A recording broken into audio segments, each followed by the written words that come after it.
Well, hello. We're gonna go with an audio test to start. Um, Corbin, feel free to speak up. Hi, I'm talking. Oh, Hey, I'm talking here. okay. So you weren't getting music before, but you do now. Nice. What the ever-loving fudge factor? How would it? Yeah, I don't get Oh, it. now my It was live the chat is same. working. It was the same. Nothing should have changed. I Okay, can't good. make sense of that. I'm just glad my chat started working. Okay, so Alyssa, do you also hear Corbin? You should. There's no conceivable way you shouldn't be able to hear him, but I gotta ask. Your OBS setup will find a way. Okay, so Corbin is also audible. That's good. We're so back. We are We've back. never been more back. RambleCast got back. I don't know. It's one of these days this stupid problem with audio will be fixed. I'm confident. I don't make promises about when those days will come, but they will happen. No. I think I've heard you say this every time for like the last year. It's only been like a couple months. Okay. Well, there's something else then. Something else with the layout. Oh, the layout. Yeah, I've been meaning to fix the layout for ages. The layout is sort of like a Spirit Halloween situation. We're just kind of taping over the bits left over from the Android Police podcast and leaving it. You know what? I can say with confidence that nothing is left anymore from the Android Police podcast layout. Okay. So a Ship of Theseus situation. Something like that, yes. I've replaced every last plank and board that was part of that layout. Actually, no, that's not entirely true. Okay, there is nothing left of the original scene. I can say that with confidence. What has happened is at a certain point, I created a new configuration and I copied over manually various bits and pieces to create an all new set of layouts that were very closely like, but not the same as. And the last thing that was changed, or rather, the last thing that was copied over and then subsequently removed, was the Jitsi layout with the custom CSS. Yes. There is still that is still somewhere around. I did return to a variant of it for Techathon. I had to go dig up my file from the Techathons of yore and update it, and that mostly worked. So yeah. I'd be surprised if Jitsi hadn't changed something by now, but I did change all the settings, but like generally it still worked and didn't complain about being in a frame inside OBS, which was the goal. Remember I can't remember that turn Pixel down my gain anymore. Remember the Pixel 3 notch drop down on the streams?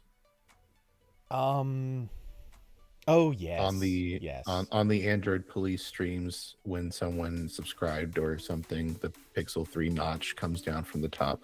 That was maybe the funniest thing I've ever done. Oh no, that was good. A tech publication. To this day, that's one of the things I'm most proud of. That was really good. A great bit. I gotta say though, just think, if we did that today, it would absolutely be an iPhone dynamic island. Right?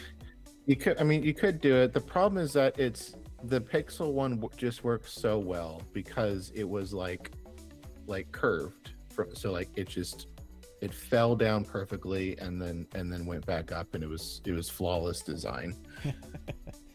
Yes, there is that. Um, yeah, and I would I one of these days I actually do want to try to like go in and fiddle with like some subscriber notifications and various other things. It's just that's been kind of low on the priority line. Um, Corbin actually might be a little peaky. That part I believe. Let me see here. I think just because I don't have his audio turned down as much. Yeah, maybe mine's already at the minimum on my mic. Yeah, I've turned you down a little bit. Oh, that reminds me. Everyone always does. Yeah, actually, not even joking. In OBS, my audio settings for my mic, I have the gain turned basically to its highest point, not for the mic itself, but as in the OBS settings. Basically, this is more volume than gain. I have that at its highest point. I have Corbin's audio at negative 16.6 dB, which is a lot turned down. Because for whatever reason, when it captures the audio that's coming out of Meet, that is so loud to OBS. So, yeah, I've had to keep you turned down, and that way, when like on the audio meter, you and I are both peaking at almost exactly the same point, very very close. Okay, well, on to the first topic, I guess. Indeed. Which is Google announced some more changes to Android sideloading. Actually, I would even say they finally announced the change that they said that they were going to eventually tell people about, but did not actually give us any details before. Yeah, so there's the backstory, I guess, is that Google has been discussing how to the core problem is scam apps are still ever present on Android because it's an open platform. And even if it wasn't open, there would still be some scam apps as seen on the iPhone and its app store. And there have been situations of scammers like social engineering people into installing apps that give them access. Same thing as like, in I almost said in the olden days, but this is ongoing of scammers getting people to install like TeamViewer or a Rest Desk and then take over their computer. I know that because every time I go to like download Rest Desk or check something on its website, it has giant banners on the top of the website that's like, if someone is telling you to download this, go away now. So that appears to still be an issue. So Google's like initial response to this was I don't know if it was announced last year or earlier this year, but they were discussing a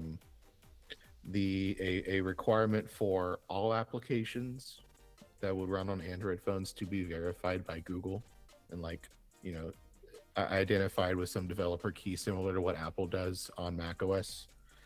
And that didn't go over well for obvious reasons. And seems like Google actually did listen at least a little bit, and they came back with a solution that is kind of complicated, but at least at a cursory glance, it seems reasonable.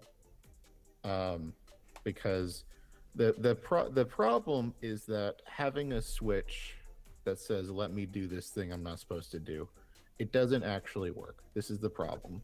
Like, I know, like, there were years, going back to Android, please, there were years of Android major updates, like killing some accessibility feature or API or something in favor of an API that did something, in a favor of an API that almost did the same thing, but with a few things removed, and everyone, complained every time that happened. But it's like, there's got to be a balance, right? Like Google, the phone should be as open and customizable and as much like a computer as it can, at the same time as not making it super easy for grandma's phone to get taken over. So like they kind of have to do both, and a good compromise leaves everyone unhappy, and so that's what we've come to. So uh, basically, Google's saying that if you are side loading, which again, like I know they're going to call it side loading, and everyone calls it side loading, but it's kind of a dumb way to explain this. If you're like installing an app from an APK and the APK is verified by Google, like as a developer that is registered with Google, nothing really changes, except that you do have to. Oh no, wait, that's the advanced flow. Okay, sorry. So yeah, like if it's just like an APK from a developer that Google recognizes, you just install it. Like nothing's really changing there.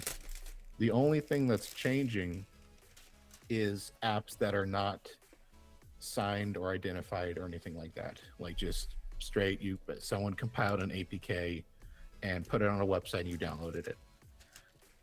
So for those, there is now a one-time process where you have to enable developer mode in the settings. So normal tapping a bunch on the build number, very fun.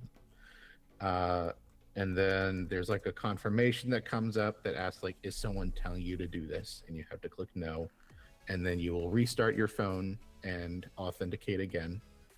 And that step is also to ensure that like if you are being scammed on a call, the call hangs up because you're shutting your phone down.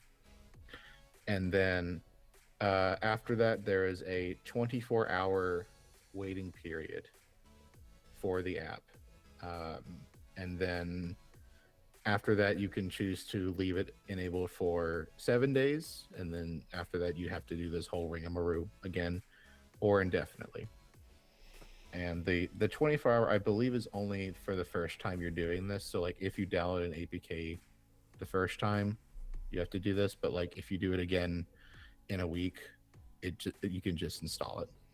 So, as I understand it, this is a per device, not per APK situation. So, if Right. you are installing something on, or it basically, if somebody convinces you to install something, and you go in and open or you unlock this, what's going to end up happening is you're now unlocked, and anyone who comes along after this and convinces you to install something, then you will not have this warning.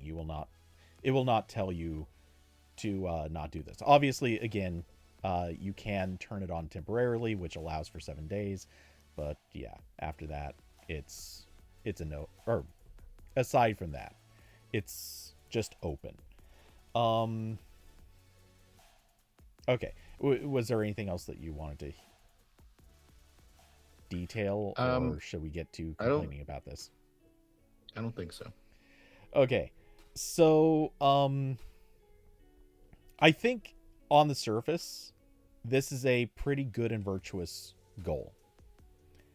I like the idea because when you look at each of the steps, or at least the logic behind them, they do make sense. Obviously, activating developer mode, that's something that we're all gonna, be doing anyway if we're reasonably enthusiast or tech-minded in some way. Chances are you're probably turning on developer mode. Maybe not. Yeah, I did it on my Galaxy XR, and it felt like nostalgic, to be honest. Like the tapping on the build number, like I remember doing this on every Android thing I've had. It's like I'm coming home after a long way away. What's weird to me about it at this point is when I get a device, I almost automatically, or well, used to, I almost automatically would do this as like literally the first thing I did as soon as I got the phone like booted and set up.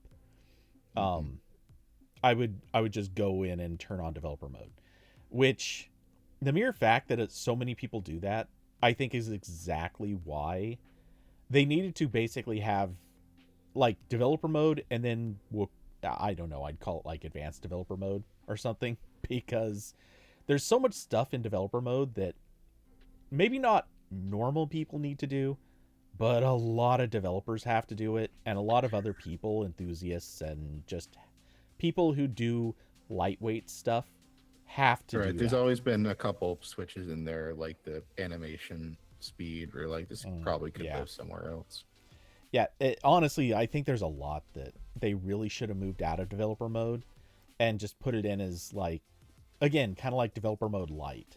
Um, they should have just had a way for you to go in and like basically a lightweight developer settings that should just be available for anyone to turn on.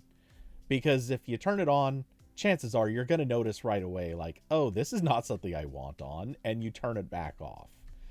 Um, and I think most people would not accidentally stumble into that menu just because they'd recognize like that's not for them. But whatever. Anyway, um, so yeah, the next step, confirm you're not being coached. I, I get it. I don't think there's anything wrong with that. It's just an extra dialogue for tapping through. No one's going to complain about that, and it in theory is informative. Um, I wonder how well that works. that's the thing. I bet it doesn't. I Yeah, don't mean to be too negative about it, but I mean, really, like, that's not.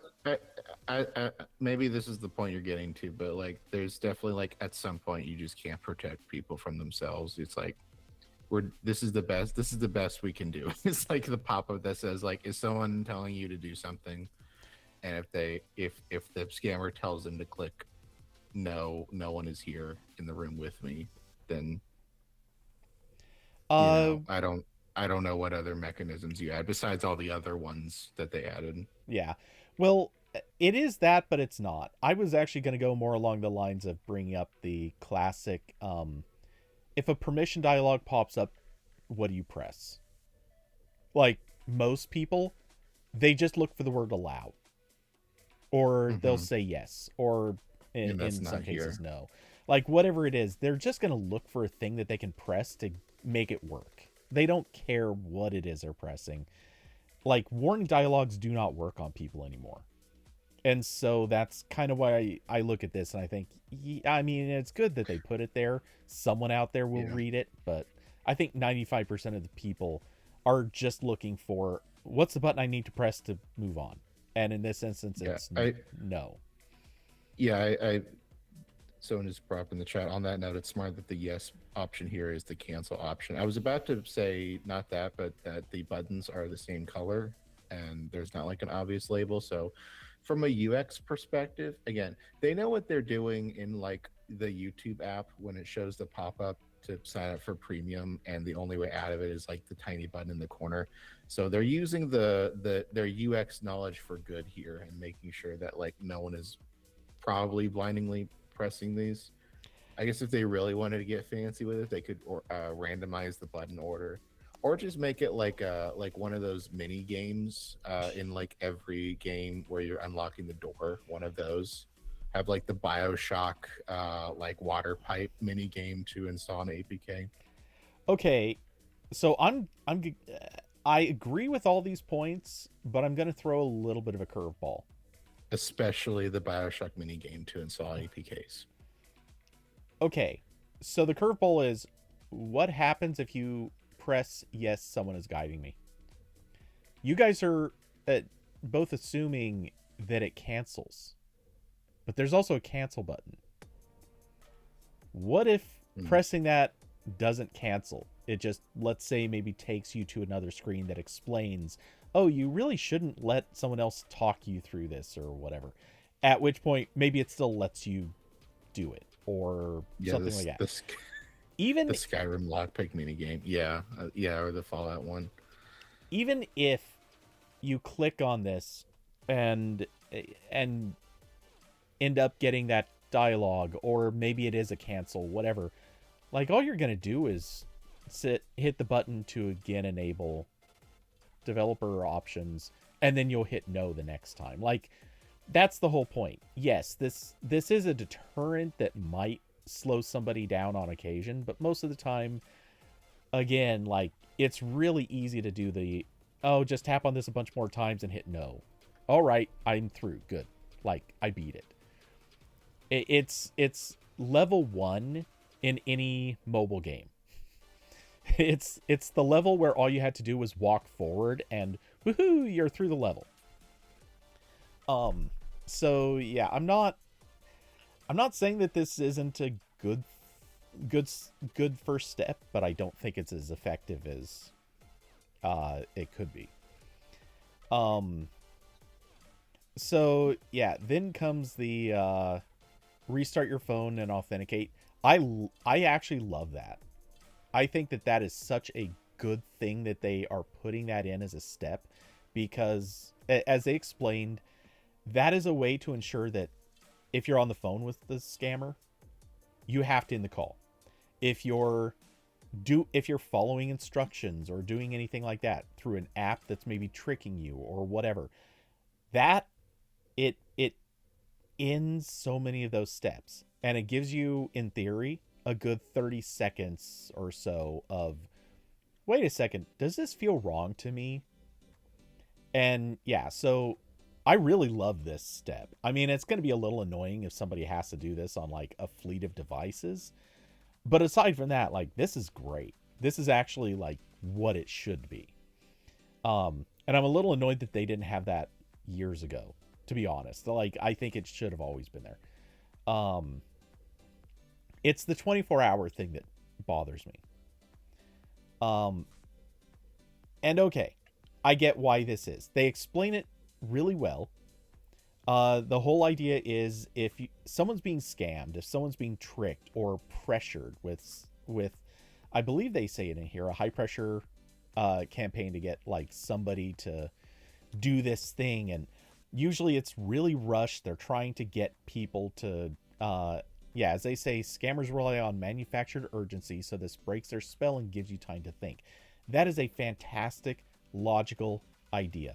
I appreciate it. I think, again, a good and virtuous idea. Okay, what if you're a security researcher? How many times a day? I know this for a fact because I've done it. How many times I have factory reset devices. I believe my record was 6 times in a day. Maybe it was 7 on the same device. And okay, it's not that I'm doing that these days, but I certainly used to. And I absolutely was sideloading apps. Would they probably be signed? Yes, but I was sideloading apps a lot. And that's... Well, you'd only be doing that part once. No, you're not. Yeah, that's the problem. If you're factory resetting a device so that you can have a clean reset. Yeah, if you need a clean slate to do tests on, and you factory reset a device, you now basically have a doorstop for the next 24 hours until you can actually use it. That is a terrible, terrible strategy for people who actually need to do this as like a function of work. And for that reason, I'm going to argue they needed a way around this. Okay, who said is it? ADB is exempt? Because when Google was talking about this several months back, the big question, there was a question if ADB was exempt, and it was kind of universally agreed, nope, it wasn't. I controlled F for ADB in the Android blog post. There's nothing. I'm control F for ADB in the Ars Technica article. I mean, I'm sure there's something. There's like an ADB command to override this somewhere. Probably. Yeah, if it is exempt, I'll fully 100%. I'll give my blessing to this whole thing, because As far as I'm Or concerned, ADB was the way it's supposed to. You shouldn't be sideloading outside of ADB 90% of the time anyway. So right, I'm that good with it. the hacker is not walking grandma through installing ADB on her PC. You, They're doing it through the phone. honestly, I do not agree on that argument. Think of all the times, like go and check out those whatchamacallits, the like the Twitch streamers or YouTubers that screw with scammers. Mm-hmm. Think of the like 30, 40, 50 step process that some of them do where they have you sit down and type these long command lines into the terminal just so you can get a screen that shows some Well, weird thing. Oh my god, they will walk you through thankfully, anything. ADB doesn't work on Windows, so that problem is solved. Hope we did link the post from Michelle on X the Everything app, gross, Yeah. where he says ADB installs are not affected. The waiting period does not apply. Okay. We'll see. And We'll see if that Michelle lasts. is at Google now, so that's official confirmation. Yeah, we'll see if that lasts. Okay, so if ADB is not affected, I'm not going to complain about that because yeah, any reasonable security researcher should be able to use that. I mean, that's a bare minimum. As would any corporation that needs to be like installing for fleets of devices or something like that.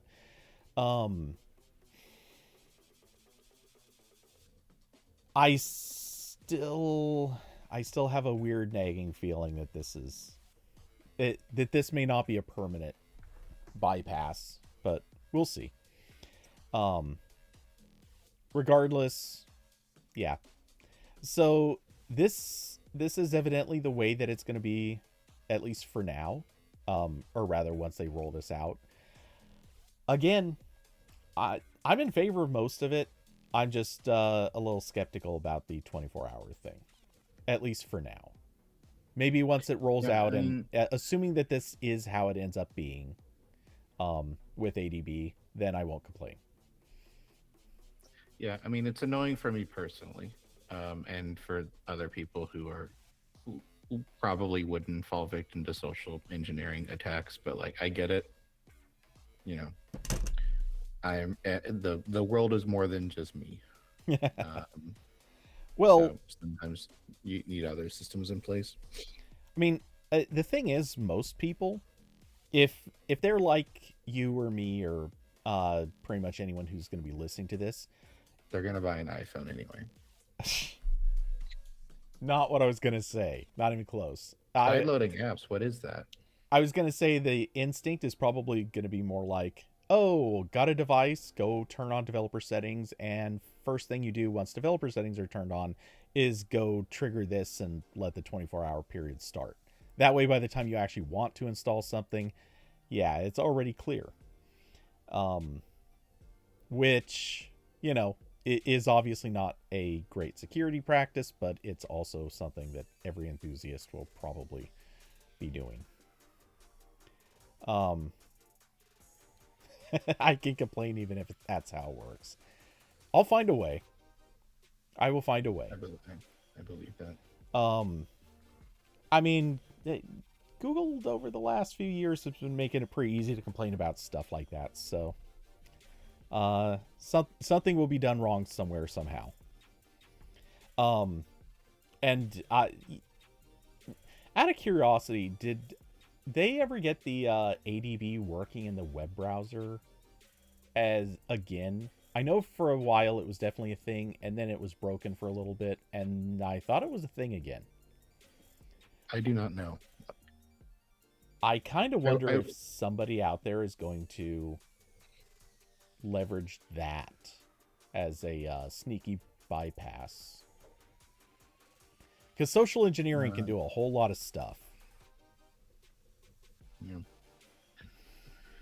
So that is the epic conclusion to Google being weird about installing apps from outside the Play Store. You know, we can leave the pitchforks at half height now. We're not putting them away entirely, but Not until this rolls out officially. That I think is until this rolls out officially and we see where and how this is possibly not going to work as promised. At that point, we may have to revisit and get the pitchforks back out and do a little bit of point sharpening. But seeing as you just mentioned it, it's a convenient segue. You have been playing with the Galaxy XR, haven't you? yes. So I got the Galaxy XR like a month and a half ago, 2 months ago. I do have it here for show and tell. So it is here. I can't actually put it on my head while I have the headphones on. I didn't think of that.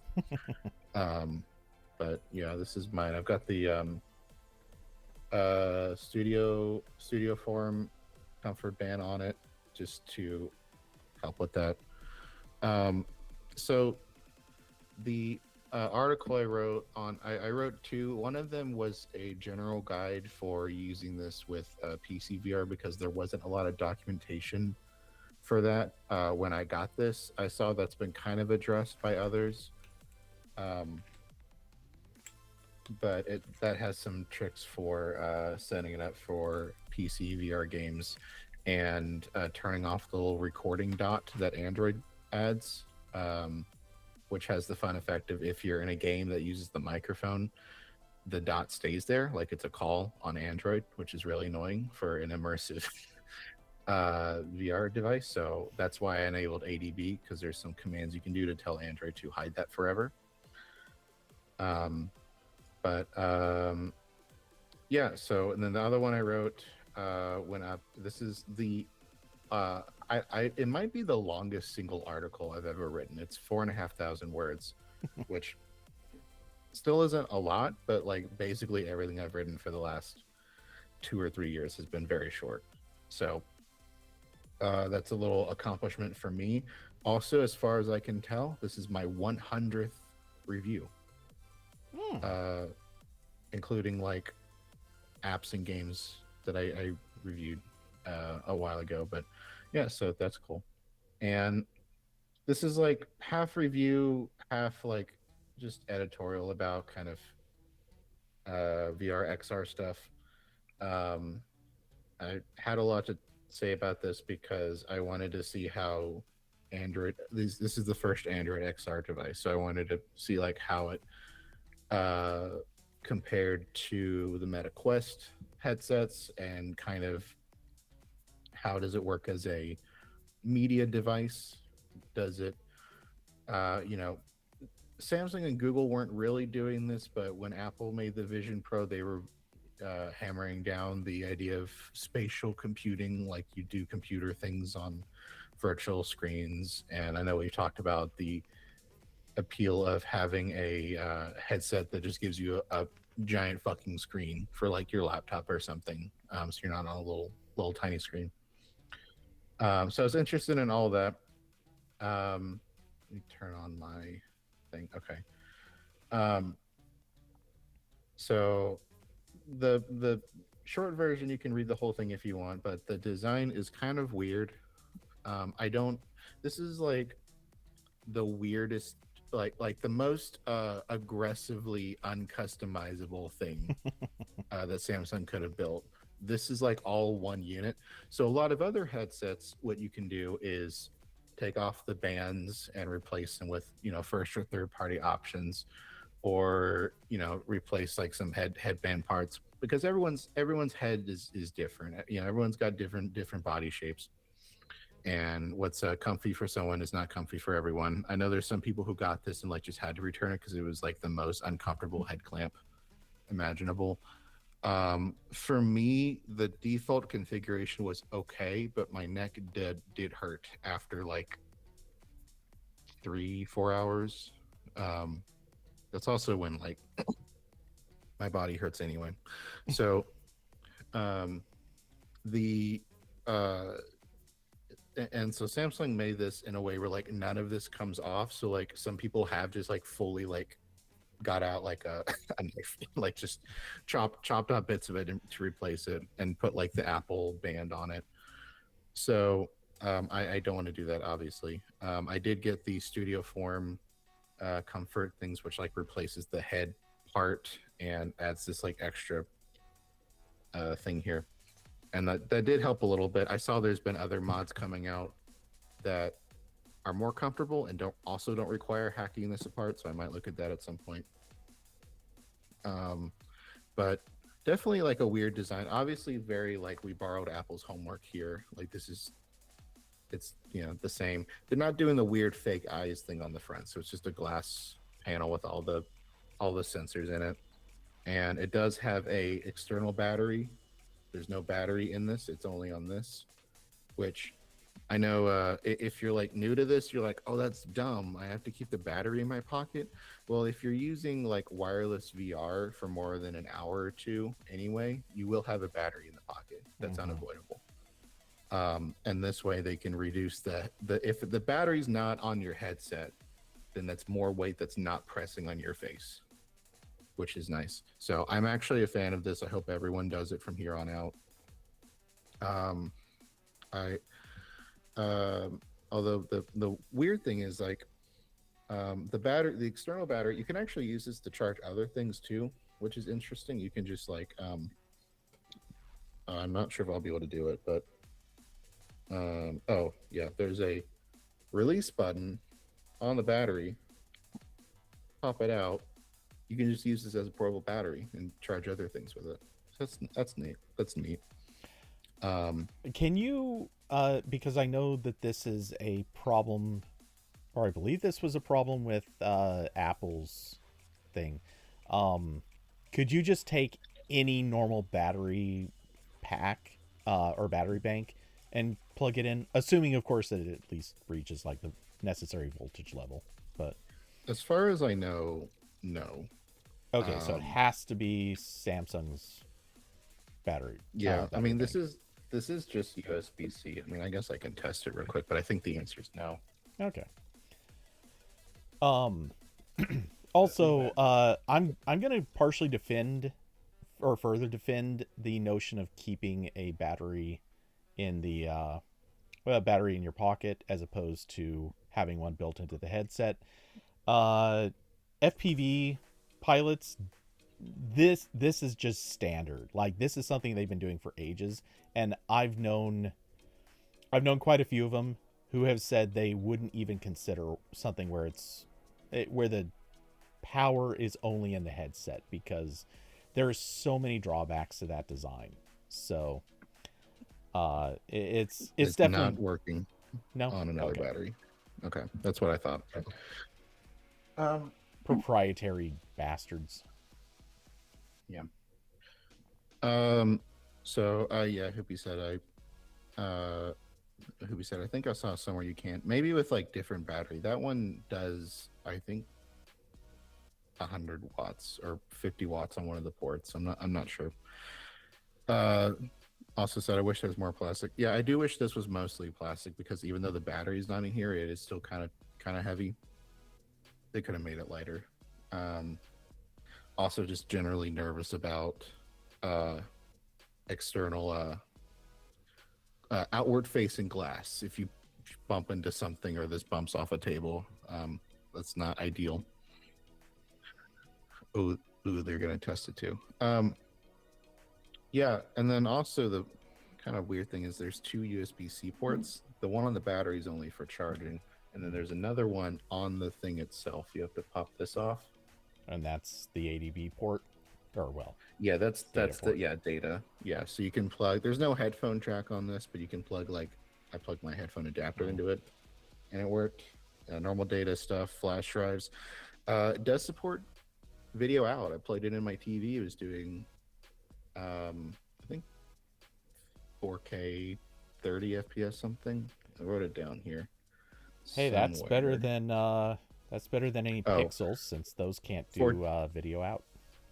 Yeah, 1440p at 60 hertz is what it was putting on my TV, which yeah is good because Quest headsets only have wireless like Chromecast stuff, and it never works. Um, so the design is like dumb, but it's not like terrible to me necessarily. Um, and then the Android XR is kind of interesting. It is a lot more polished than what Meta has, which is nice. That's like the main thing I was hoping for because the Meta software is weird, and like has like really crappy. It's very it just feels very hacked together.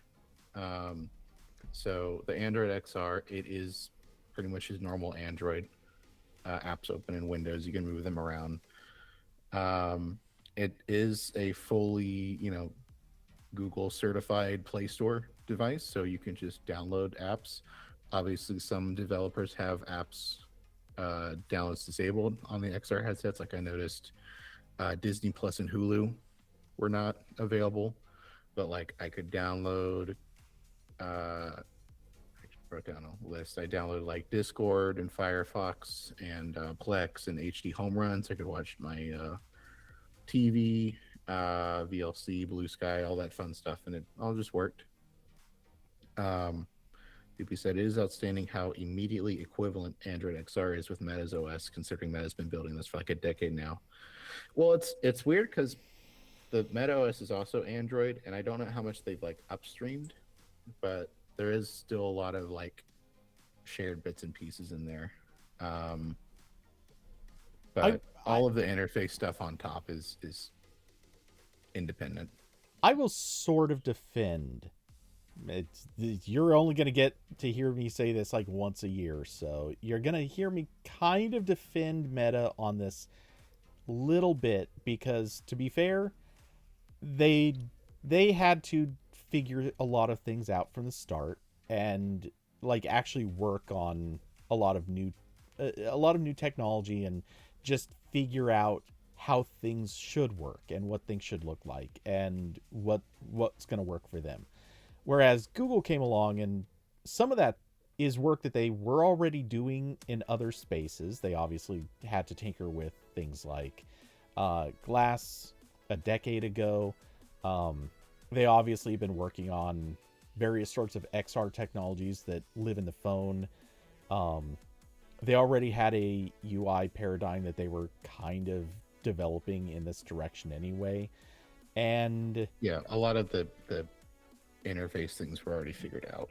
So yeah, and Google got to straight up just copy Meta's homework, and they got to copy Apple's homework. So, and maybe the stuff that they stole from Apple might not have been, they might not have had enough time to really copy that and like polish it. Though I think they've had enough time at this point that probably was a factor. Um, so Google did get to benefit from other companies' work on this one, whereas Meta definitely had to do practically everything from scratch, except for the things that they straight up copied from Apple, because there's no question that happened. yeah, and it was really nice. Like it seems like from Samsung's store page, they do talk about this more as a media thing than like a standard, Android device. And it is really nice to just be able to install HBO and stream a show and watch it. Um, Whereas on my Quest, I was limited to things that did not have DRM. So, I could watch from my Plex library and uh, files on my server and YouTube, and that was about it. So, really nice to have more stuff. Um, I am hoping one of the I forget what it's called, but there's like a really nice theater video player app on Quest that has some nice environments and supports like 3D video and stuff. It's not on Android XR yet, so I've just been using VLC. But there is still like a couple quirks I noticed. I can't get the PlayStation remote app to work because something's broken with the login flow when it like opens the login in a browser and then it's supposed to come back. It doesn't really come back. So there's still stuff to work out. I hope they keep updating it. Um, and I did talk a little bit about like trying to do productivity stuff on this, but like I don't want to. Like I wouldn't think so, no. it's it's the same thing with the Vision Pro where like this is a tablet on your face. So you can an Android tablet on your face is a lot more useful than an iPad on your face, but it's still a tablet on your face.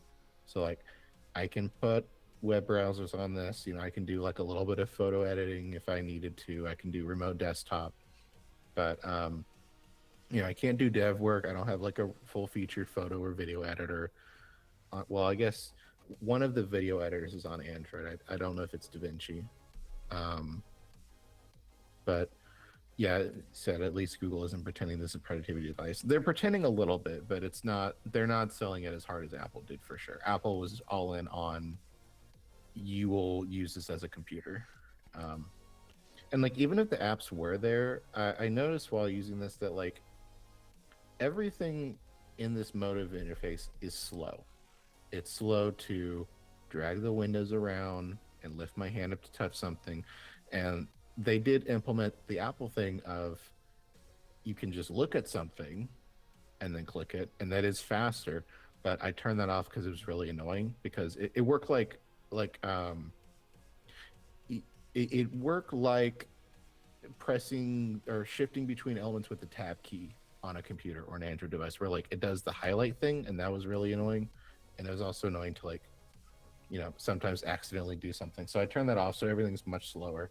So like I could do work on this, but it'd be like 5 times slower than anything else. Like you give me a computer that has window snapping and keyboard shortcuts, I'm doing my work 10 times faster than on this thing. So that's not really happening. And to do anything quickly, you need a keyboard attached anyway. So it's like, okay, well, I'll just pull out my laptop. So the dream of having a laptop, like a portable thing with a bigger screen, is not here unless you're just remote desktoping to a laptop. Um, but it kind of defeats the point. Um, Yeah. I, out of curiosity, have you tried hooking a mouse to it? no, I'm betting they don't have that experience I really don't. worked out, Yeah, but I don't think it works. it I would be understand that. it would be interesting. Um Oh, Carson said LumaFusion is the one on Android. Yeah. Um, yeah. So, oh yeah, I forgot to mention the screen on this is very nice. High resolution OLED. One of the best headset screens that exists. Um, there's very few other headsets that are OLED, and very few that are high resolution, and this is both. So really nice. I watched a few movies and TV shows. Big different in like normal like using apps and stuff. It's not really that big of a difference, but it does. You can tell when you're like watching a movie and like the colors aren't all blown out because it's an LCD, an inch from your face. Um, so no complaints about the screen. I tried a few games. There's a couple games on Android XR. I played some Walkabout Mini Golf, some Job Simulator, and they're fine, about the same as a Quest. Um, the concerning thing to me is Google did a pretty good job with getting a lot of mainstream games on there. Far more, again, I've said this at the time, like far more than I would have expected, because Google always like puts out a platform and then like, all right, guys, you're gonna make apps for this of your own volition, right? You're gonna go out and do this, and they never do. mhm. So I don't know if it was Google or Samsung or Qualcomm, but someone got the ball rolling on a bunch of VR devs, dev kits for VR studios, and made them port things. So there are a few games. I found one There's a website called Upload VR that's a good like game, uh, good like VR news website, and they are currently tracking one game that is confirmed to be coming to Android XR out of over 200 that have been announced. So I don't know if more games are coming. I said in this that like I don't really think more development is going to happen until there's a cheaper headset, because if I'm a game studio and I put in the hours of it sounds like it's pretty easy to port from everything they've said. Like it's just another checkbox you're clicking in Unity, basically. But you still have to do that. You still probably need to get the headset to test it. You still have to, register with the Google Store and get all the in-app purchase stuff going. So that is a lot of work for like a very small target market right now. So I'm not expecting anyone else to care. I do really think Google should have grease some more palms to make a VR chat or a Rec Room port happen. I'm biased because I do like VR chat, but I think objectively that would have made the lack of native games less of an issue, because there's a lot of games and activities in those. Like they're their own, self-contained ecosystem. So that would have been nice. Weird thought, but I wonder if that would be a reason why they wouldn't want them. Because it's not like Google doesn't want to make some money through the Play Store, and if all they're doing is shuttling people into another ecosystem that is either free or making money their own way, then Google isn't making that money, whereas they are. So yeah, I did think about that. I will say, I'm not sure what Rec Room is up to these days, but VR Chat does have like an in-game currency that you use to, like, some people, if they make worlds or avatars, they can choose to make them paid.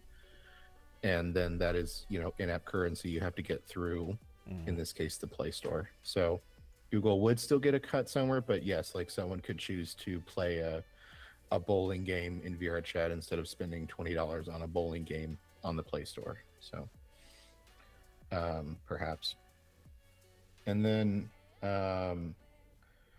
the last thing I talked about in this was using it as a PC VR headset, which is definitely, it's by far its strongest selling point. It's like PC VR, and like you've got a good screen for streaming movies.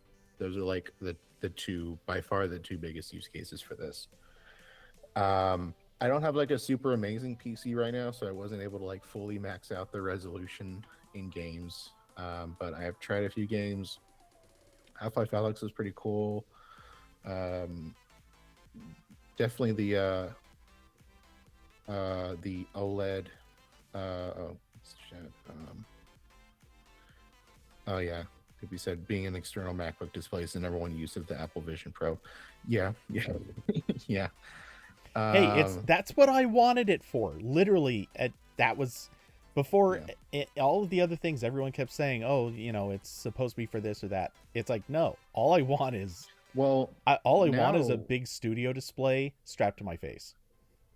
I mean, if you want that now, I forgot what it was called. Someone makes glasses that look like the Meta Pico glasses, but they're just wired HDMI or DisplayPort to a computer, and they're much cheaper because they don't have any standalone bits.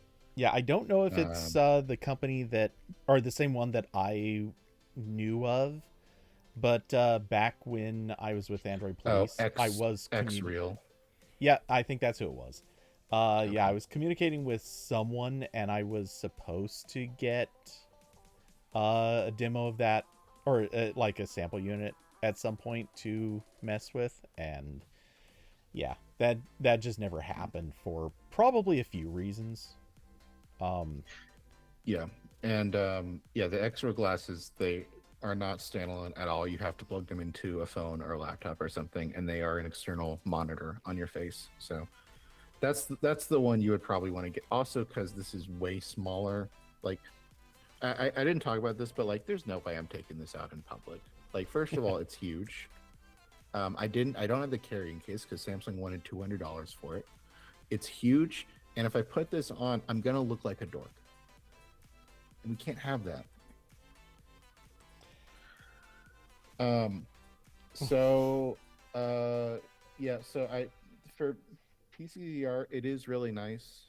Um, the kind of annoying thing is Samsung built its own wireless VR streaming, and it does work. I've not used it much. By far, the better option is installing an app called Virtual Desktop, which exists on other headsets, including Meta, and that gives you a lot more flexibility. You can change like video bitrate settings and resolution and what codec is being used and all that fun stuff. And Virtual Desktop is also the only one that has hooked up the face data to PCVR.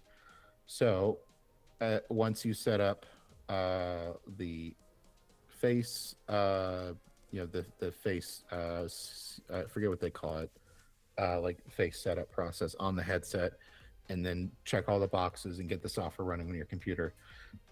You can have your facial movements go through the headset. I don't know if it really is being used outside of like VR chat and like maybe two other apps, but it has like the ability to fully track your like mouth and jaw position and like what your eyes and eyebrows are doing. So that's pretty cool. That alone, the only options for that are the MetaQuest Pro, which is old and discontinued and has a much worse screen, or you're like attaching extra bits to another headset. And even then you don't fully get it because like that usually can only track the bottom part of your face, because the top part of your face has a headset on it. It can't see that. So the headset needs its own bits for all that work. So all of that self-contained in this is neat. And there is like the fake avatar thing that you saw on the last stream that I used, the Galaxy one. The Google one does need a like a Pixel phone or something else to set that up, and I haven't looked around to see if anything I have works with that. I don't know if maybe if I open in the Android emulator, it would let me do it. I doubt it. Yeah, I don't know. It'd be cool, But but I doubt it. yeah, and Google's allergic to making desktop software, so I can't, do it from my Mac. But yeah, like it's a cool thing. I will say, definitely the most like niche thing I've ever bought. Like this is my most unwise purchasing decision, objectively speaking, besides my Nissan Leaf. Oh, Um, I think that this is a better choice than that. well, yeah, I mean the Nissan Leaf is like, oh my god, that would have ruined me if situations had been slightly different. That was really bad. But I, I'm interested to see like what happens. I think there's like an equal chance of there being pretty good like post launch support for this, and Google just forgetting it existed. Yeah. The Google forgetting existed is looking a little bit more likely, with all of the Android XR stuff being about the glasses, which is weird to me that they're even calling that Android XR, because there's no way that's even mostly the same software stack, because like those aren't self-contained really at all. Like I'm sure there's like a base Android OS Yeah, I was on them gonna say I'm somewhere, sure but that the OS platform is definitely the same. I think it's reasonable to assume that any of the Google integration stuff is probably also the same. Just in the sense of like both will have the same ability to display like various pop-ups or things that hover in the world, and obviously the same like voice communication or like voice input kind of stuff.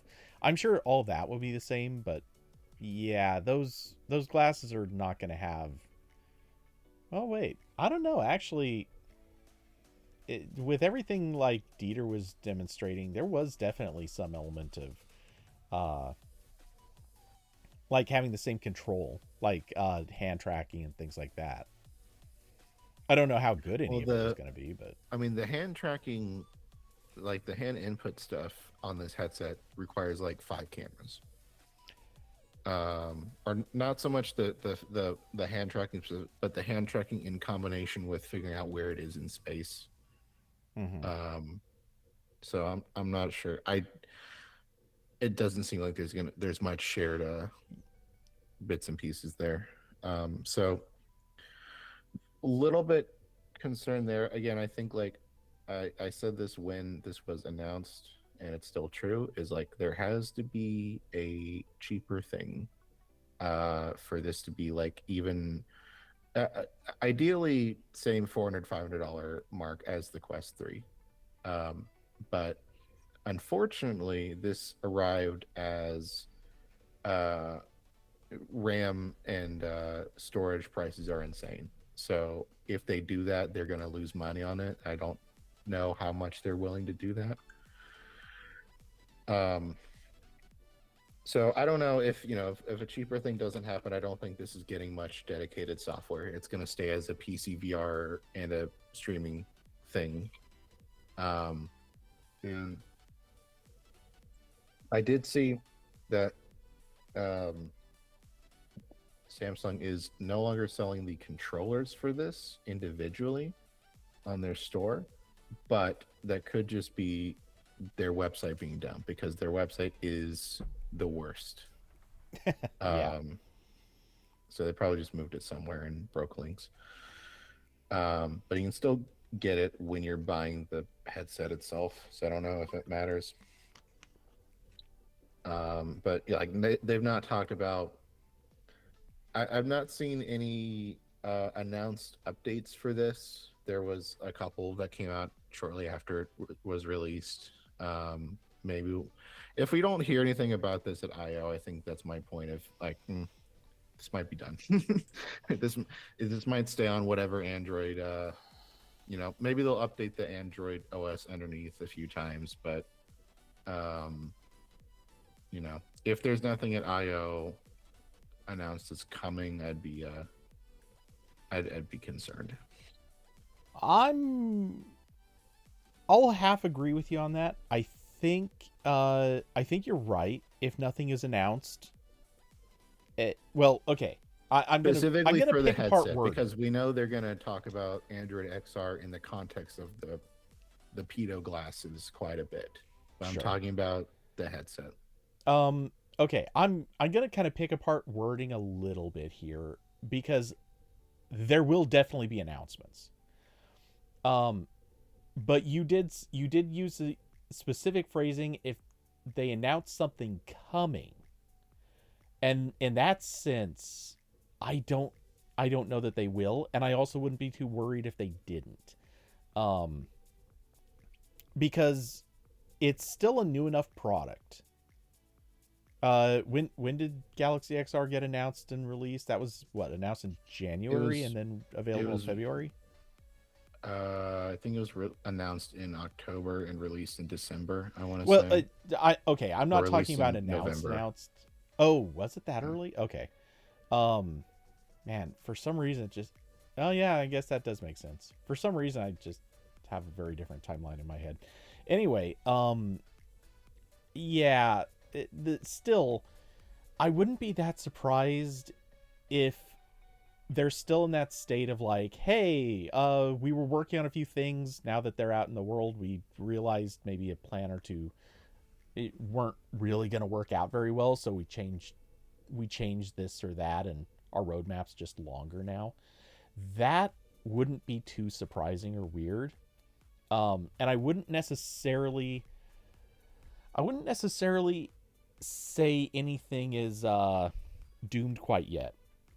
But I do also agree if the announcements are light, if they don't have a lot to say or show off, that would be a bad sign. But I think they will. Yeah. Like I think it's almost a given that they're going to have at least a few things a few things to highlight and display. But yeah, we saw what happened with Google Glass. They really did have that, like, hey, look at how cool this is, it's amazing. And then all the Googlers were wearing glass around all over the place, which when you find out how many of them were wearing like literally a dead battery, but they were just wearing it to wear it, like, yeah, that wasn't a good situation. um but yeah, then you watch any IO that came after the glass IO.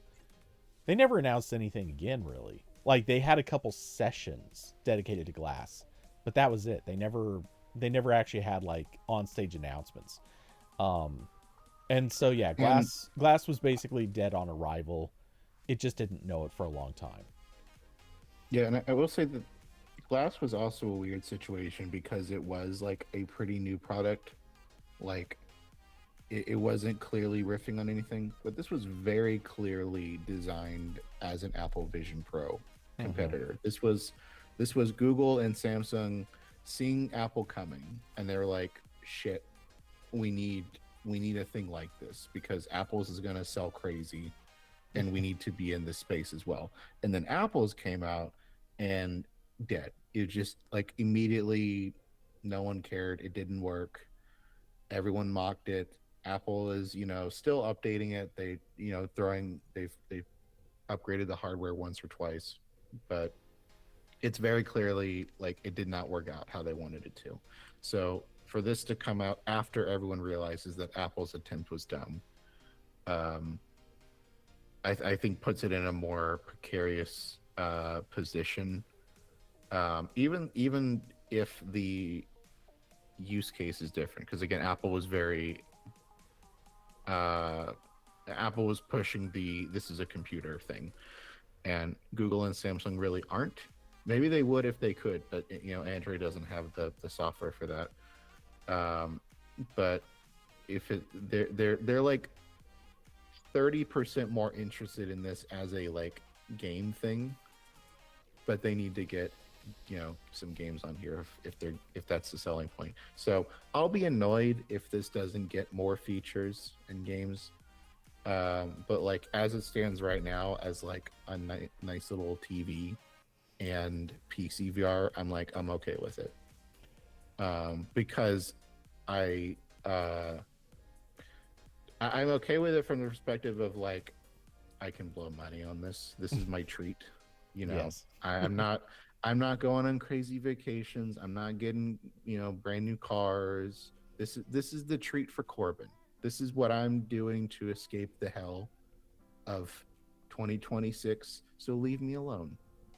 Fair enough. But if I was not you know, if I had less money for treats, I would probably need to not buy this or return it or something. But So I am going to throw a bit of a counterpoint on the logic. I think maybe not Samsung, but I do think Google has to be looking at this thinking, uh, one, everyone hates Meta. It's just a fact, and therefore a lot of people don't want Meta to own the VR XR space. right. Um, Mark Zuckerberg no longer gets up to date 3D printouts of the inside of my apartment, which is nice. exactly. Now those go to Sundar. Yeah. He can look Um, around. I think it's beyond safe to say that at this stage, a lot of people just think that the Vision Pro is kind of a flop.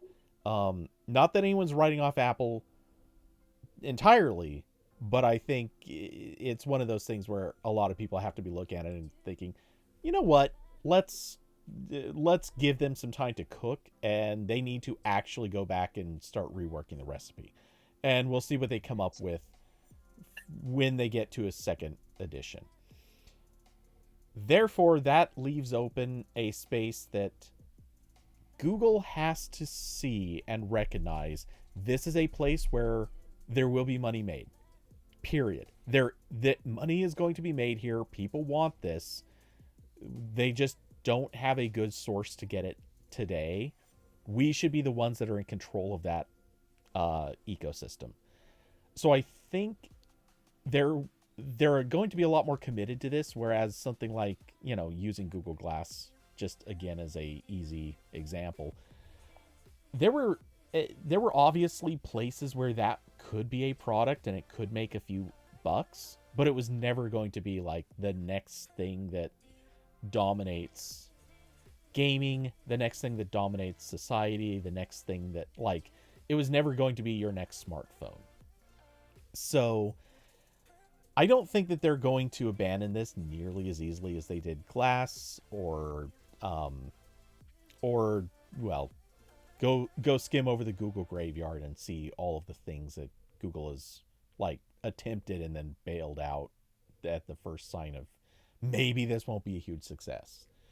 The good old Fox Entertainment strategy of cancel it if it isn't like the number one in its spot. So yeah, I think that this has a better chance of getting attention, even if it is not showing massive, overwhelming success on day one. And dear God, if there's any sanity at all, somebody at Samsung and at Google both had to be smart enough to say, this thing's expensive. There's no way in hell this is going to be a out of the gate smash success. Right. That had to be on their lips from day one. Yeah, and also this is not a streaming success because it is available in 2 countries. That too. Yeah. You can still only buy this in the US or Korea. Mm-hmm. So probably not helping anyone who wants to develop software for this. It's like, okay, your market is people in 2 countries with this much expendable income. Okay, so correct me if I'm wrong, but you had a hard out in basically 11 minutes. Yep. Okay. For that reason, let's move on, and we'll just hit the 2 things that didn't have to do with the MacBook Neo, and I'll just slide those to next week, and if we get them, we get them. If we don't, we don't. But those other 2 topics, I think you had things to say about, and I don't know anything about them right now. Okay. Yeah, just 2 small things is, number 1, Chrome is getting an official version for ARM-based Linux. So, up until this point, if you had a Raspberry Pi, if you had like a Pinebook, if you had Linux on a like one of those Windows ARM laptops, if you had Linux in a VM on your modern Mac, you couldn't get real Chrome. You could get Chromium, which I don't think syncs with Google accounts anymore, and it's missing all the DRM for video playback stuff and other features. And Google is finally going to fix that. So starting in the second quarter of 2026, there will be just a normal Chrome for Linux binary that works just like the one for x86. So that's kind of nice if you've got like a Raspberry Pi you're using as a computer sometimes. Potentially useful for things in the future that are ARM powered and use Linux apps to some extent. And just again, really dumb it took this long because there's been ARM based Chromebooks for a decade now. Not to mention, not the same thing, but Chrome on Mac has been ARM native for a while now. They just got around to making ARM Chrome for Windows last year. So kind of annoying, but yeah, it'll be there now, so that's nice. I mean, like you said, they've had it on Mac for quite a few years now, and it feels a little bit like they probably could have sorted this out and had it for Windows and Linux much sooner. Well, I do kind of think my quick, vague theory is they probably just didn't want to support it for what would have been a tiny as hell audience. Yeah. And for so long, the number of ARM Linux devices was most of them were Raspberry Pis, which for a long time were not powerful enough to run web browser at a you Yeah, got at like that two level. tabs. So yeah, so that's changing. We've got better hardware now, so I get it. It's just kind of a little bit dumb. And then the other thing is the Ghosty terminal emulator. So I've been lazy. I know there's a better way than terminal.app on Mac in the default shell. I didn't care. I didn't set up iTerm. I think I had iTerm like at some point a long time ago, but I never set it back up. But I saw this update and it had like a couple nice things in it. I'll also I'll dig up a post screen recording I made of this update on the YouTube chat. You can show it if you want. And so Ghosty is a terminal emulator for Mac and Linux, and it's designed to be like a fully native thing. This is not like the terminal in VS Code that's like a web view. This is like normal native app. Linux, I think it's using GTK, and it's been getting updates pretty steadily. The 1.3 update came out on March 9th, and I saw this and I thought it was neat, and this was my time to download it finally. I set it up, and there are a couple really cool things in this that I don't know if are an iTerm. So it's has a lot of customizable themes, which is nice. I made mine kind of just basic, slightly transparent terminal. It has like a big config file. You configure it like VS Code and other apps. And a couple neat features is it has an optional feature to send notifications when commands are done. And you can set this up to be only if the terminal is in the background, or always, or like how long a command should run until it triggers an alert. So you don't get an alert every time you run a command. It could just be for longer ones. So I really like that because I use YouTube DL and like FFmpeg in the terminal a lot, and those take a while. So I'd like to know when they're done. So I enabled that. The other thing I'm getting a lot of use out of is the command palette. So this has a command palette like IDEs, where you can just do Command Shift P, and I guess that'd be Control Shift P on Linux, and you can type a command like all the like terminal specific options are in here. So like you can make a new tab or clear the screen or whatever. You can also add your own shortcuts to that, which can be terminal commands. So what I've done is I've added a couple commands that I can never remember, given them a name I can remember, and put them as command palette shortcuts. So I have one that starts a speed test from my NAS, which is ipperf with like 5 arguments on it. I just call it start a speed test. I put one in there for YouTube DLP to like force download an MP4 file. And I put one in there for PowerShell because the command to start PowerShell is PWSH. I can't remember that. Doesn't sound like PowerShell. So, so if you need like a new terminal app, or you're in the terminal a bit, I would recommend downloading this and setting up. And there's a lot of other options. Those are just the ones that are useful to me. This update added the most recent update added the notifications, but it also added some more settings for like Unicode and Apple. You can plug this into Apple Script if you want. So it's pretty nice. So this is going to stay on my computer, and pretty cool. It occurs to me that you have ever so slightly doxed your NAS. Now, anyone who's seen your Blue Sky account knows the IP address that you have it on. Yes, on my local network. So they have to break in. Yes. And guess my Wi-Fi password. Or manage to hack one of your many devices. Yeah, I'm sure that's Any remote code execution, and they've got you. yeah. Look, I'm not going to check what the Android security level is on some of these devices. Okay, I'm just going to pretend like it's a recent patch, and we're going to leave it at that.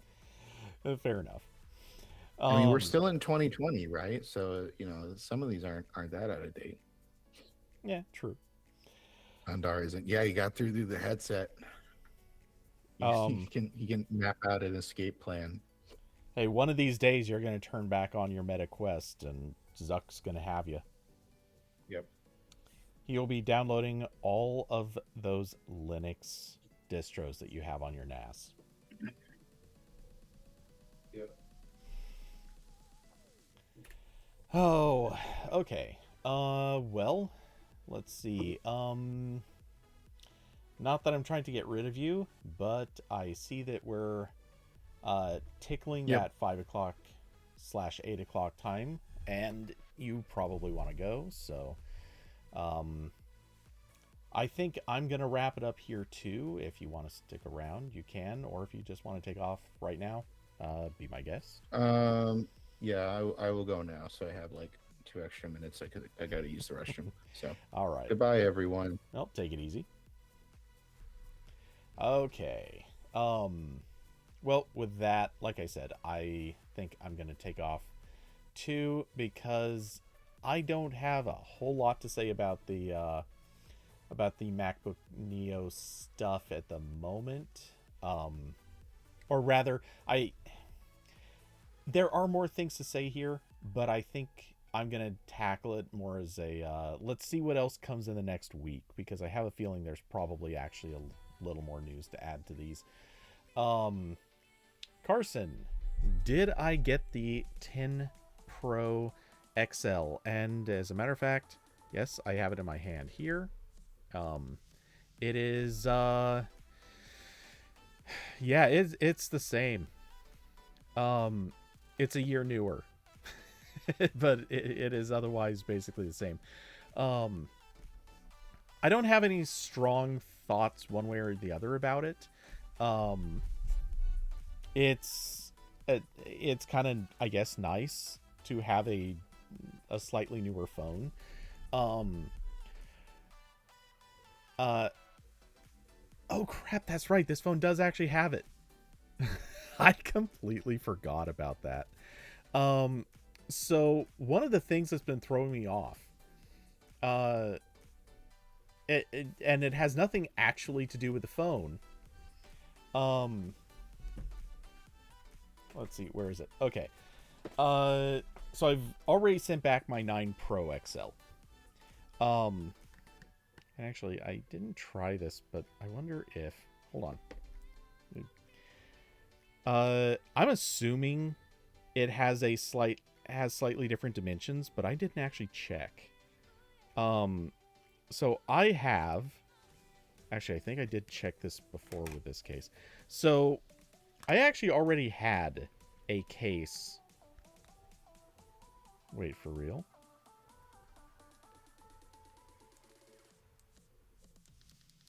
Huh. Okay, the 9 Pro XL case fits perfectly.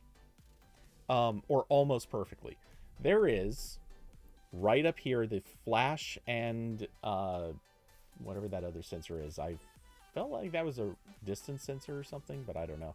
Anyway, they're slightly offset, so they're not perfect. Other than that, this fits perfect. Okay, so fun thing though, I actually already had a 10 Pro XL case. Really? Yours didn't fit the...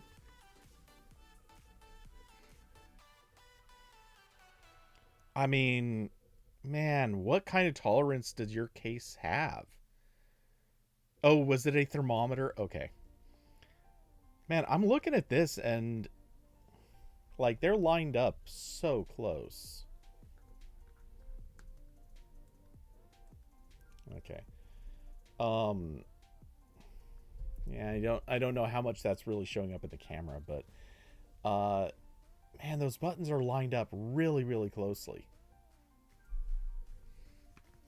Anyway, oh, first party Google case, of course. Anyway, so I have, uh, because of Amazon Vine, I do actually have a 10 Pro XL case. It is not a case that I particularly like. It's one of those thin polycarbonate things that, like, it's, you can just tell it's gonna break someday very, very easily. It's kind of flimsy and not ideal. But I've been using it on the phone, and it does fit perfectly. The biggest thing that's throwing me off about it is this thing is just like silky smooth on the back, and I kind of actually don't like how slippery it is. Now that I know that other case fits it, even if slightly imperfectly, I might switch to that. Actually, I'll almost certainly switch to that. Um, but yeah, anyway, that's the thing that's been throwing me off. Otherwise, I'm noticing the phone heating up on the same things. Um, I notice it basically, for all intents and purposes, it looks the same. Um,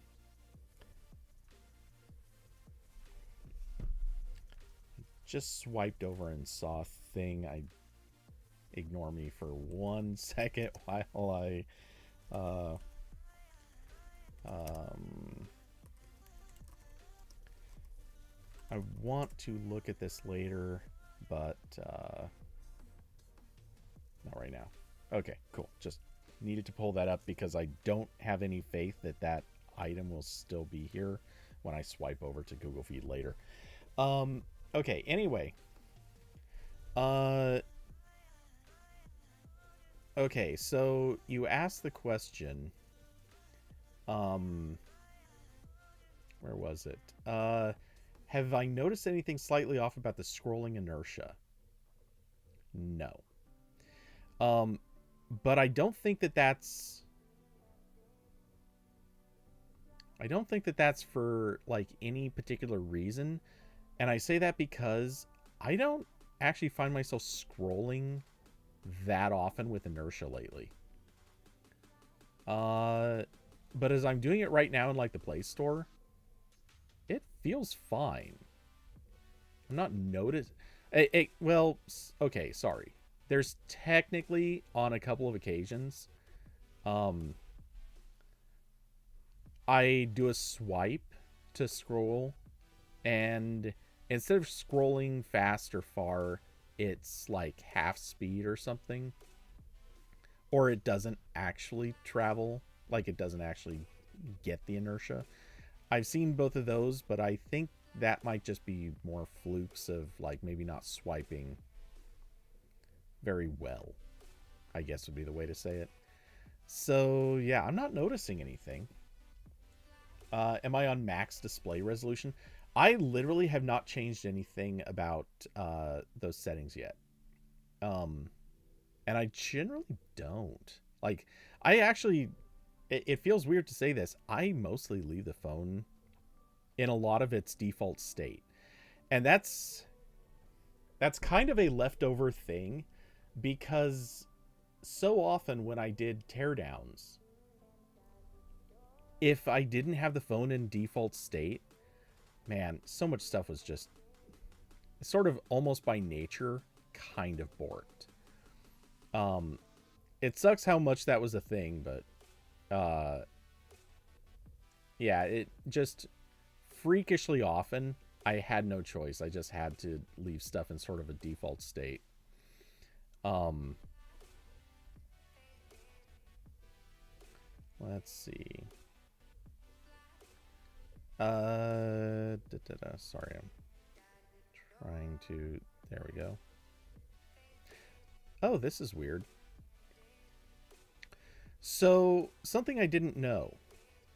Our conversation earlier about switching to the build number, or sorry, switching on developer mode. I didn't know that if you do the transfer of the, if you transfer from an old or from a previous device to a new device, I didn't know it, but it actually enables developer options on the new device if the old device had developer options enabled. I didn't expect that.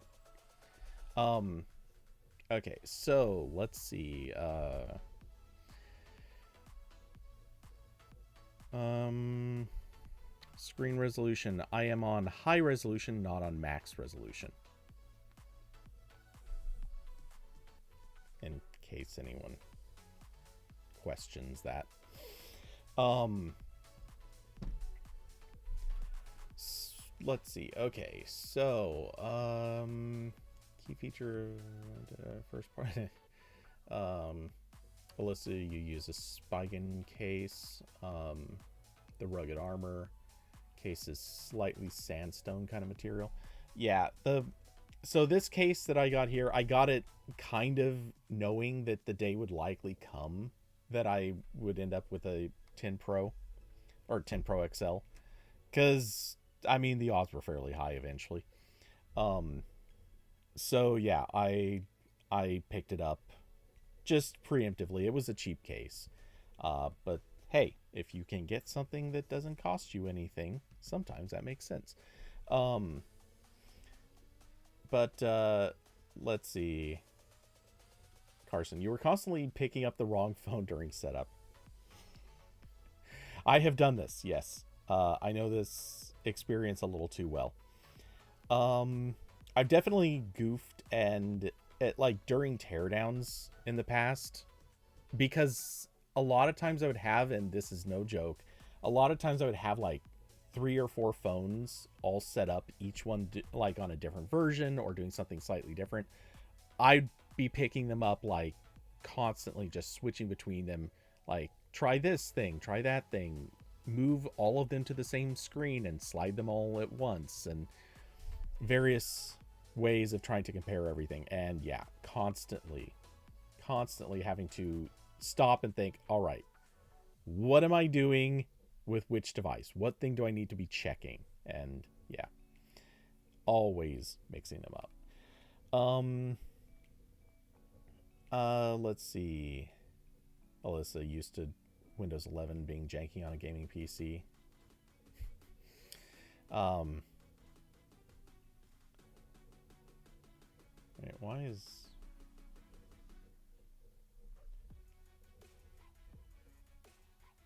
Wait, why am I getting that email again?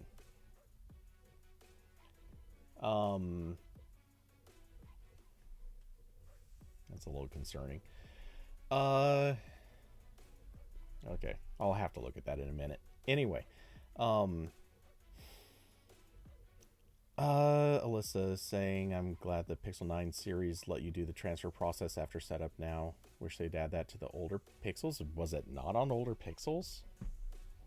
I know I've been offered that process before. And the thing is, I generally don't take it. But I figured I'd try it again just to see what happens. I've had some, we'll say, some negative experiences with transferring stuff in the past, and so far, I haven't run into any problems.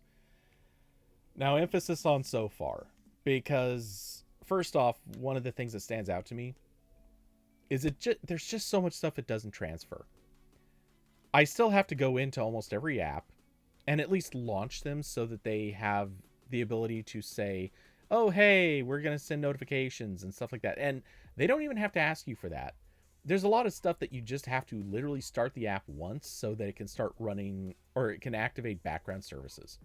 A lot of apps just don't work effectively until you start them up for the first time. Um, there's also a lot of just basic stuff that typically has to kind of be done. It just isn't there or doesn't work for a long time. So yeah, I really am not a big fan of moving devices over or moving data over when I know I already have to go through and set up a bunch of stuff anyway.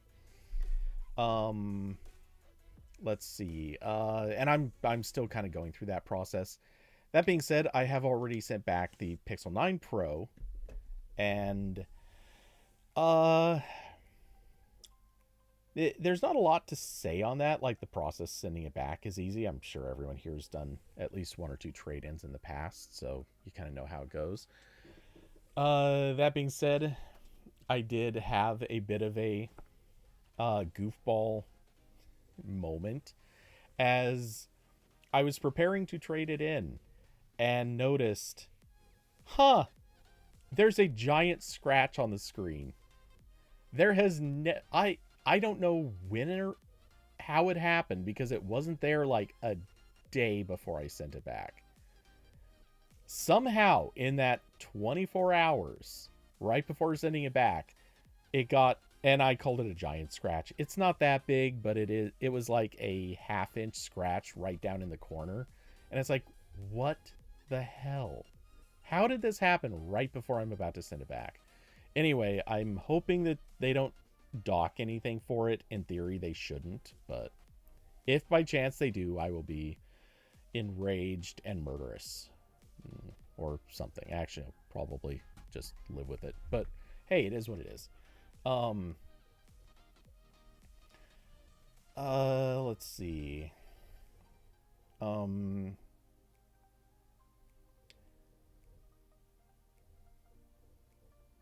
Wasn't added to 8 Pro. I'm still pretty sure it had the ability to transfer data. Because I've done it before. And yeah, hairline scratches are different. I mean, or I think they're different. Like the situation where you can just like tilt your screen at a perfect angle and be like, "Oh, I can kind of see something." Yeah.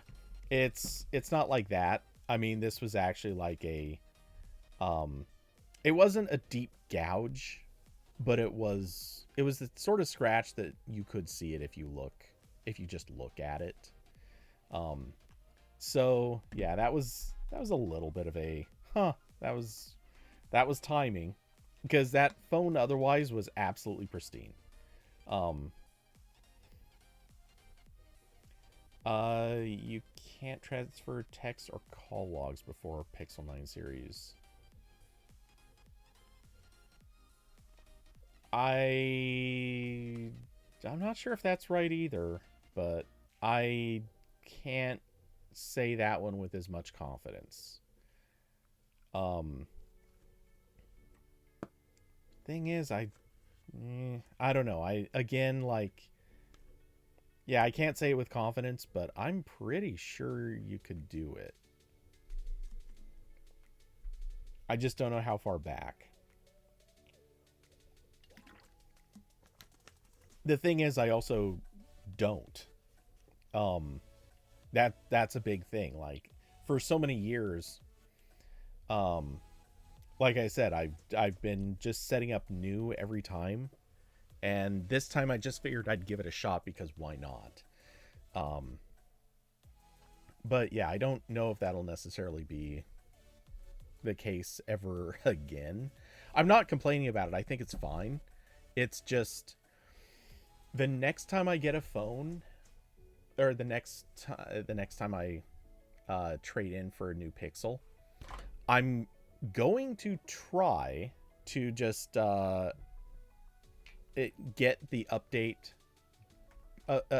cycle going, where my I think my Pixel 7 is going to be my next sacrifice, rather than sacrificing the 10. I could be wrong. I might change my mind on that. We'll see. But yeah, I think the 7, or maybe even my 6, though I have reasons I kind of want to keep the 6. But yeah, I think the 7 is probably going to be the next, well, it's the 7 Pro. But I think that'll be my next trade-in. It won't be worth as much, obviously, but I don't think I'm going to have a ton of new value out of that phone after this. And also, not that it's the biggest deal, but the case that I have for it has a broken piece of plastic down here, and it's really driving me nuts. So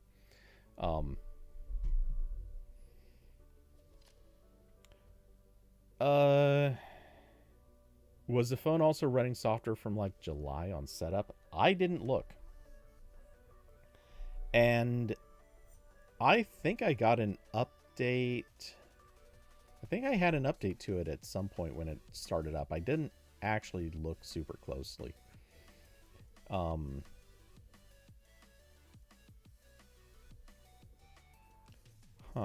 Also, there's a lot more data usage on this phone. Not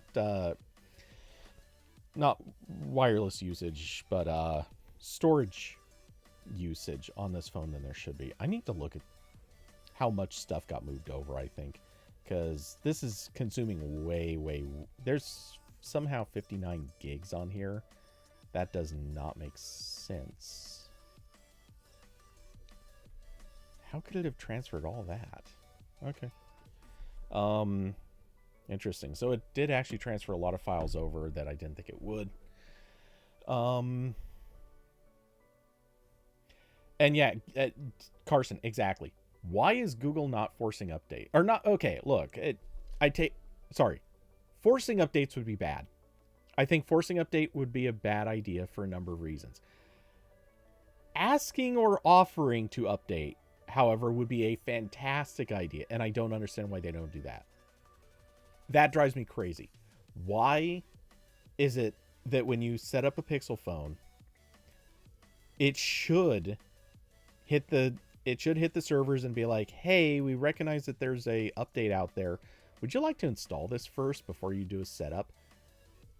That would just be the sane thing to do. It would be... It makes no sense to me that you can't just see that and be like, yeah, I'd rather just set up on new software. Because you never know if there's actually like a reason. Or more to the point, maybe you do know that there's a reason that you need to do an update. And the last thing that you want to do is wait on that. Yes, it does update Play services, though I've had some interesting experiences with this. This isn't the best example of it, but there were a few years ago. I ran into the wackiest of situations. This is back when I was still doing teardowns. And there was a... okay, you don't need this full backstory, but I'm giving it anyway. This was taking place on, I think it was a Friday night, but it could have been a Saturday. Let's see. It actually, you know what? It was almost certainly a Saturday. I know this because I was going over to a friend's house.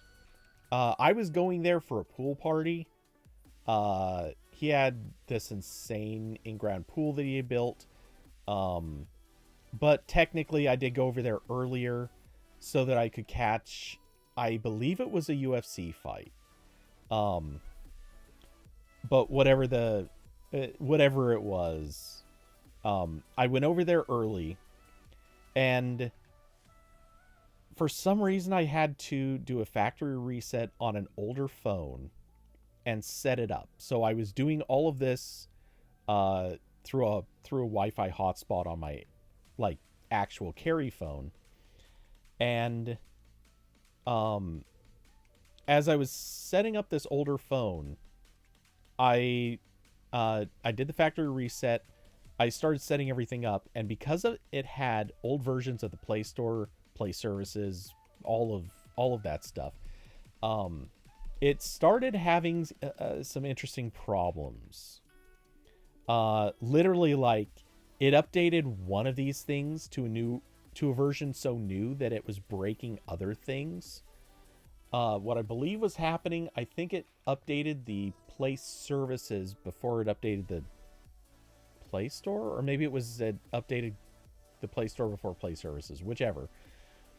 And it sent the device into a full-on soft brick, where basically, if I remember correctly, I don't think I could do anything on the screen because it caused the launcher to keep throwing errors. Well, the Play Store kept throwing errors and the launcher kept throwing errors. I had to do some wacky stuff to get this thing working. Um, what I ultimately ended up doing is forcing it into a factory reset. Fortunately, I had a decent bootloader on there for it. No, this wasn't Nexus Days. This was, I believe, the Pixel 2 XL that I was doing this on. It might have been... It could have even been the 3. I don't think it was the 4. Anyway, so I wiped... I wiped it, got it back to a factory reset state. Didn't give it a data connection. And I downloaded the APKs that I needed and installed and sideloaded them in the order they needed to be installed, so that I could actually get this thing working right. Because trusting it to download in the correct order was just not working. I ended up having to factory reset it a few times. So yeah. Anyway, yeah, that was a dumb situation that should not have had to happen. Okay, so yes, the reason for sure is because of carriers. I absolutely agree. It's because they want to be able to get people out the door as fast as possible from a carrier store. However, think about how many people set up their phone in a carrier store versus how many people are setting up their phone that gets delivered to their home. If you're getting your phone delivered to your house, and you're setting it up in the quiet privacy of your own home, then that pop-up would be great. Lost you a pool party. Yeah, I get that. I used to hang at that dude's place all the time. It was a lot. It was so much fun. I miss that. He ended up selling it a few years ago, and I know he has regretted it since, because he wanted to buy a new place and build even bigger and crazier, and instead he's well, last I checked, he's still living in a relatively dull place that's not that he wouldn't be able to dig up the ground and do anything special with. Anyway, no,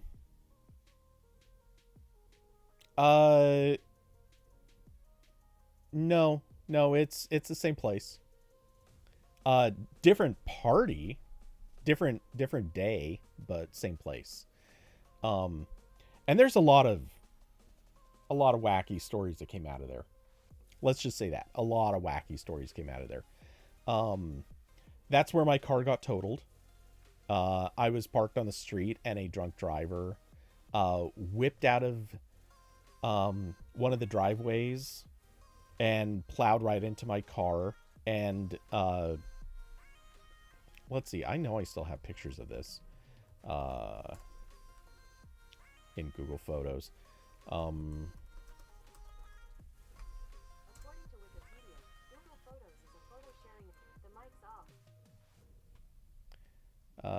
Let's see.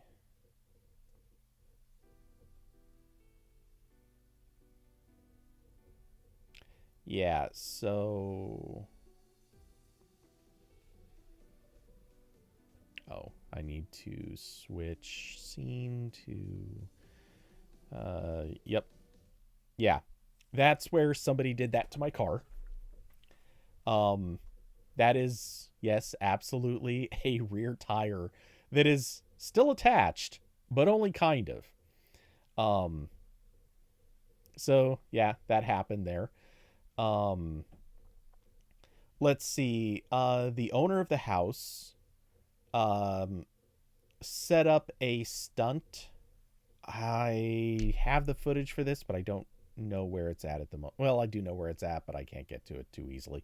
but he set up a stunt where uh he rode a bicycle, launched it over the back wall of his property, which I to put it bluntly, this is basically like 3 stories up.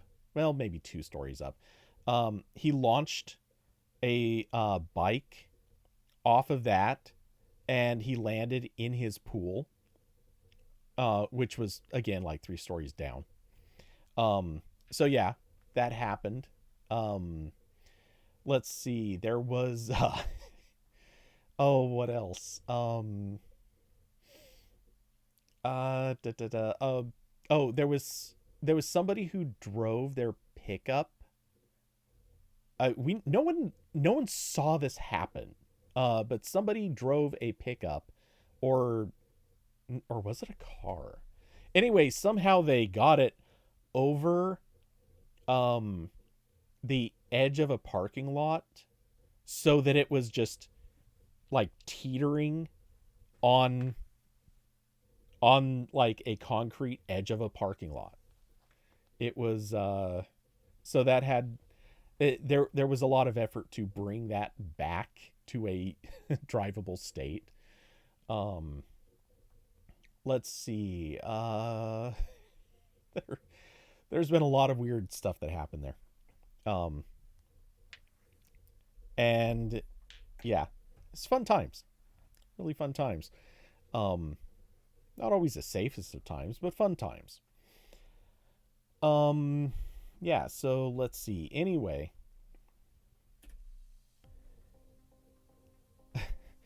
uh yeah. So what was it? Oh yeah. So I had to reset um I had to keep resetting that phone until I could figure out uh a good pattern to get it updated. And part of it I could figure out was a little bit of a problem with the OS version, but the bigger issue was just literally like the incompatibility between the Play Store and Google Play services, and it was updating one at bad timing. So, yeah, that happened. Um, which I did ultimately end up flashing. I think I did ultimately end up flashing completely different firmware to that phone at some point. Um, I think maybe not. I don't know. It's been too long. Um, but yeah. So being able to fix something by side loading is a viable solution sometimes. It is screwy though, I'll tell you, because if you have a phone that you need to be able to side load, like do a factory reset and then promptly side load like Play Services and Play Store and stuff like that, you have to be really creative about how you have it connected to the internet to do your setup while not letting it download and install Play Services. Because it will try to do it while you're signing in, and you don't want to let it do that, because yeah, bad day. If it manages to download stuff too quickly, you're screwed. Um, Obviously you can also just bypass signing in, but weird stuff happens when you do that, or at least it used to. I don't know if it still does, but it certainly wasn't a fan of it. Which anyone who's set up Windows recently, as I'm told, that's kind of the same experience you get. But yeah, so not sure where that story was really going anymore, but hey, it went there. Anyway, yeah, so Pixel 10 Pro XL. So far, I guess I'm happy with it. Like, again, I feel like I can't really tell the difference. It's basically the same phone. Story got totaled. Yes, exactly. But yeah, that's the thing. It feels like it's the same phone. And in a sense, I think that's good because I didn't really have a problem with the Pixel 9 Pro. I just wanted to make sure I got the newer one, um, got the year of Google Google AI Pro. I wanted to make sure that my trade-in value was retained, all that good stuff. Like, the reasons for updating make sense, but they actually had very little to do with the actual phone, which is kind of dumb, but here we are. So yes, someday somebody will be getting my Pixel 9 Pro XL, and they can enjoy it as much or as little as I guess I did or didn't. I don't know. I didn't use it as much as I probably should have, but like I did use it. It was constantly in use, but I don't think it really was used to its fullest very much. I am very annoyed at the fact that this doesn't have a physical SIM. I really don't get me wrong, like I haven't encountered any issues with the fact that I'm using it on eSIM, but I hate the idea that like transferring it is basically a non-thing. That bothers me. I do not like that. I really, really, really don't like that. So, and I'm sure one of these days I'll have to transfer it, but I don't know when or why necessarily yet, but I'm sure it will come.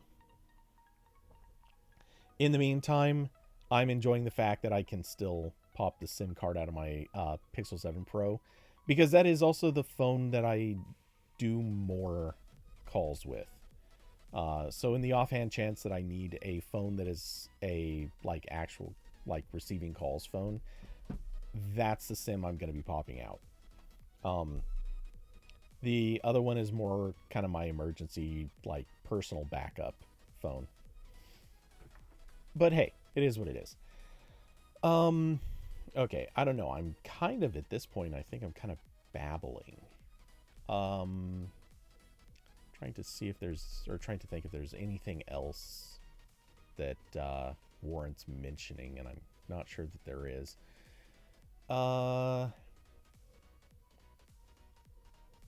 Okay, I can also close those. Cool.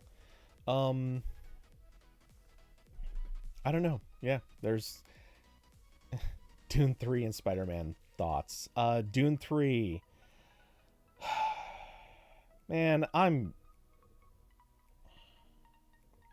don't know why people watch it. That's my take. I don't get it. I've watched some boring movies in the past, but man, the Dune movies, I don't get it. Why is anyone watching them? There's my take. Like, that's all I can say about it. I just don't get it. Why does anyone like them? Is it like a thing where people just like Timothy Chalamet, and I'm just not getting that? I just don't get it. As for Spider-Man, wow, that's gonna go. We'll see. I think it'll be good. At least, you know, as long as you enjoy Marvel movies, which I generally have, but I also haven't watched a lot of the recent Marvel movies. Let's see. Marvel movies in order. We'll just pull up this list. Just to give context to this. Okay, so obviously I watched through all of Phase 1, Phase 2. I've seen all of Phase 3. I watched Phase 4. I want to remind people what Phase 4 was. Black Widow, Shang-Chi, Eternals. There was Spider-Man. I'm counting this separately for a reason. Doctor Strange, Multiverse of Madness. Thor, Love and Thunder. And Black Panther, Wakanda Forever. There were 6 movies in that list that were... Well, okay, actually, I saw all but one of these movies. I did not watch Black Panther, Wakanda Forever. We'll get to the rest of the list in a moment. 5 of those movies were really bad. Black Widow was okay. It wasn't really bad, but it was not good. Shang-Chi, sorry, it was bad. I just on like a basic movie quality level, it was just bad. Eternals was holy crap. Like that was almost like watching Dune, just slightly less bad. Doctor Strange Multiverse of Madness. What in the dude, come on. No one can watch that and tell me that was good. And then Thor Love and Thunder. It's like I was watching 2 to 3 different movies all stapled together very awkwardly.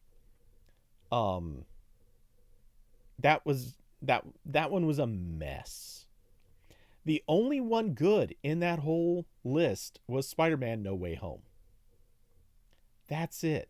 That's bleak, man. That is so bleak. Um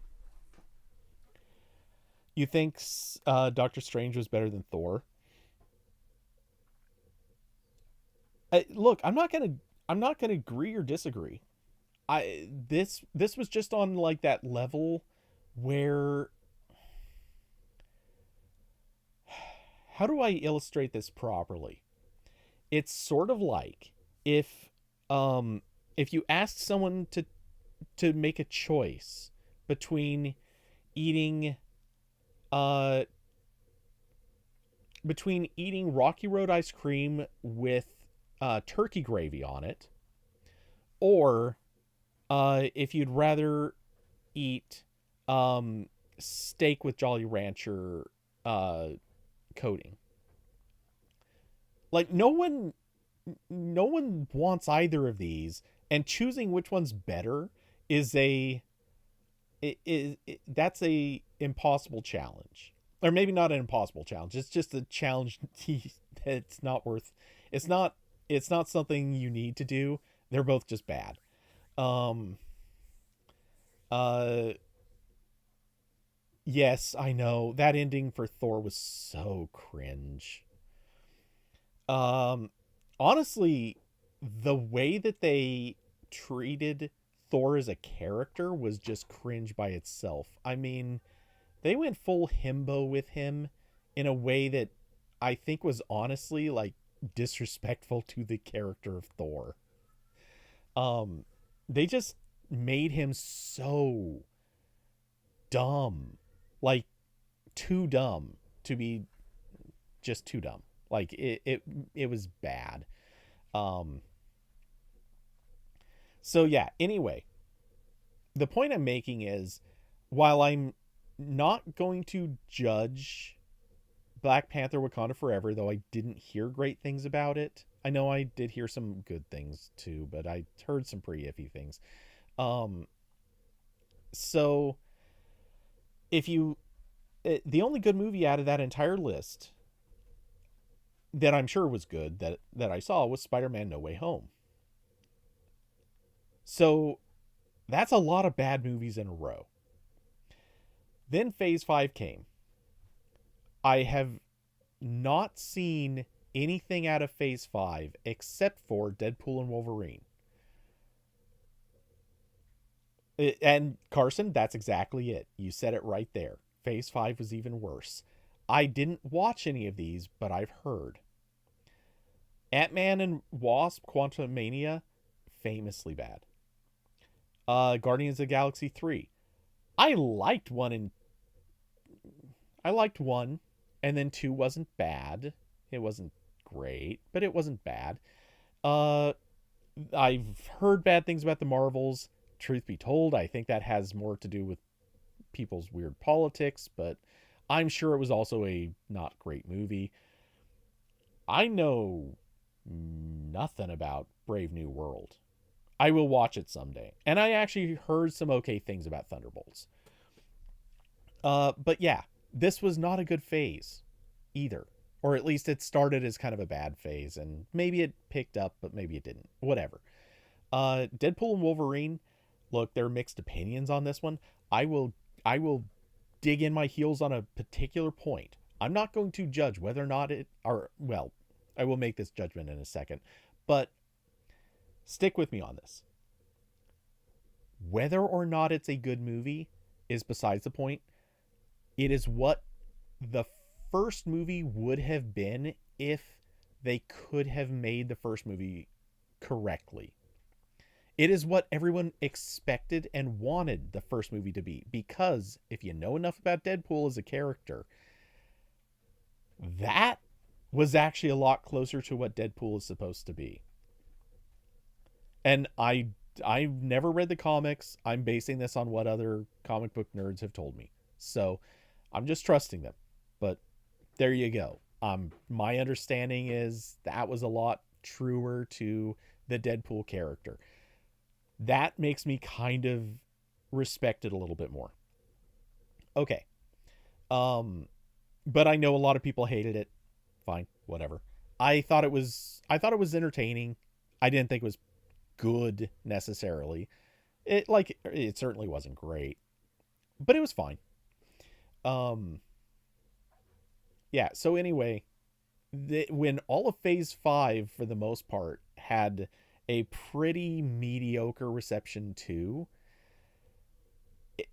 it's not like I really wanted to sit down and go watch Ant-Man or Guardians or Marvels.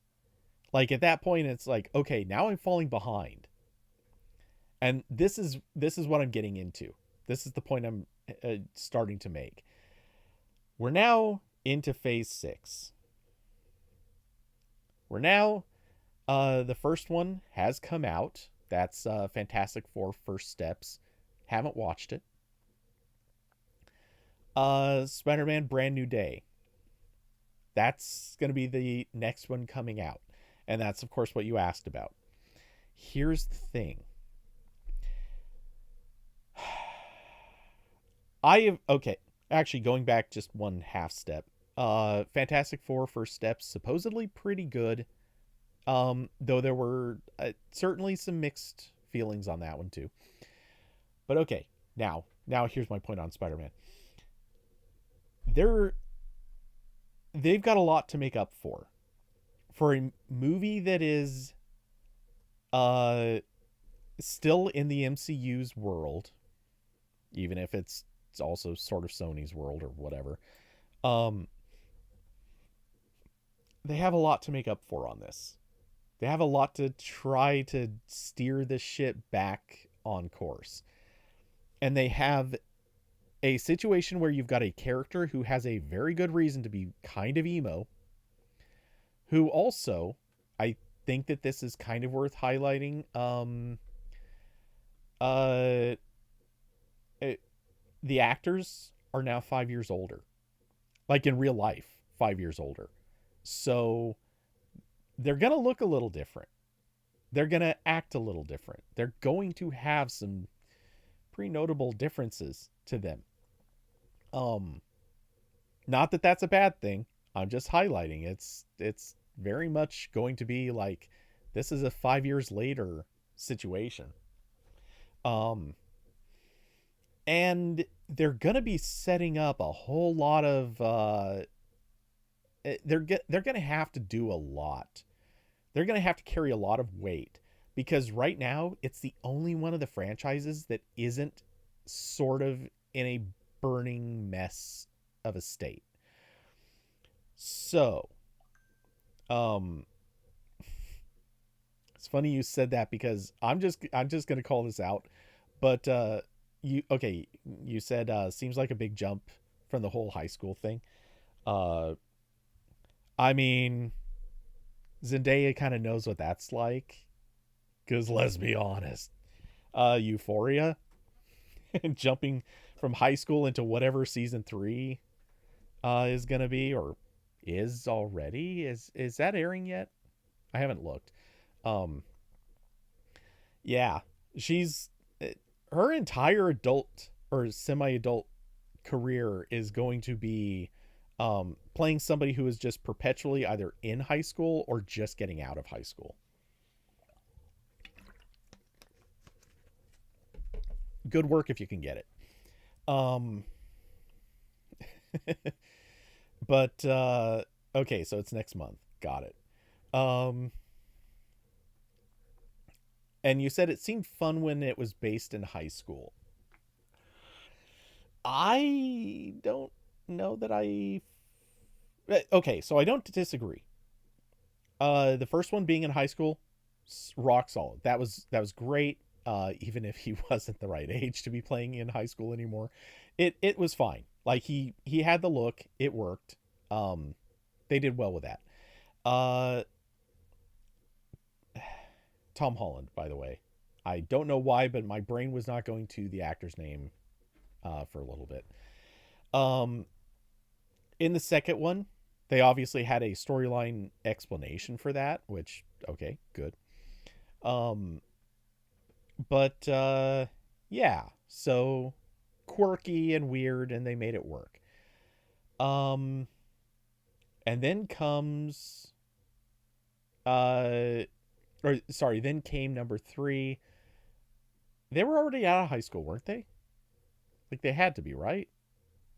It's weird. I actually don't remember that, but I'm pretty sure he was already out of high school. So yeah, now with four, that's not really going to be too different. Um, I'm gonna have to rewatch three. I know I saw it. I remember it, but oh, was it senior year? I thought two was senior year when they went to France. Wait, was it France? Wherever it was that they were. Um, oh, were they getting college acceptances? Yeah, I'm gonna have to rewatch these. Um, and I actually I have a goal in mind. Man, this is gonna sound so weird, but I have a goal in mind that I'm going to try to do a rewatch of all of the Marvel movies. Or I was thinking about trying to do a rewatch of all the Marvel movies, starting from phase one all the way through and getting caught up. Uh, Probably not in time for Spider Man, but more than likely, at least in time for Avengers Doomsday. Um, uh, though there is a part of me that wants to wait and just not even watch Doomsday and just wait until Secret Wars, because you know that's going to be kind of a two-parter situation too. Um, anyway, so yeah, the thing is, before I start doing that, I want to finish, and anyone who's been paying attention will recognize how ridiculous this is. I want to finish watching Fear the Walking Dead first. The reason why that is ridiculous is because I've been watching Fear the Walking Dead since I believe I started early last year. It might have been summer. I've been trying to struggle through that show for a long time now. I was doing great for the first few seasons. Somewhere along the way, I think it was around season 5, man, that show started turning very much into the original Walking Dead, and could not stick with it. And then without I'm going to avoid spoilers, but then a thing happens at the end of one of the seasons which changes the entire style and tone of the show. And man, is it bleak now. I am struggling to watch even an episode at a time. Um, so yeah, anyway, uh, there are going to be so many characters you have no idea who are in Doomsday. Oh, for sure. Honestly, like I feel like I don't know who they would be, but I feel like if anyone was to sit down and just watch any of the current Marvel movies, if you're as far out of the loop as I am, you're just going to not know a lot of these characters anymore. That's the thing. you almost have to, like, if you fall off the train, you're going to miss so many character introductions. Um, which is why, and this was part of what I was laughing about earlier, I feel like instead of necessarily starting all the way back on phase one, maybe what I should do is instead just maybe pick up on, let's say, Infinity War and just start from there. Because I know all the stuff that happens before there, and I remember that reasonably well too.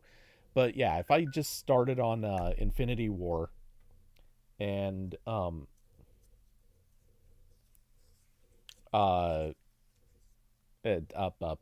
brain fart for a second because I saw something that's weird.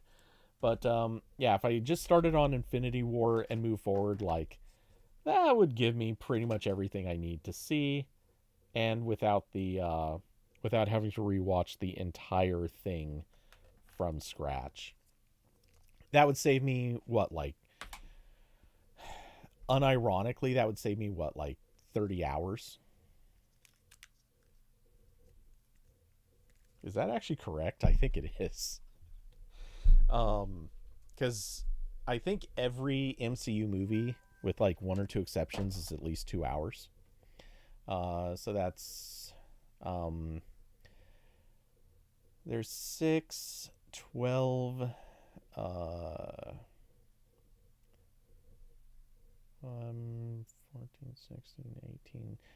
So yeah, if I started on there, I would be skipping 18 movies.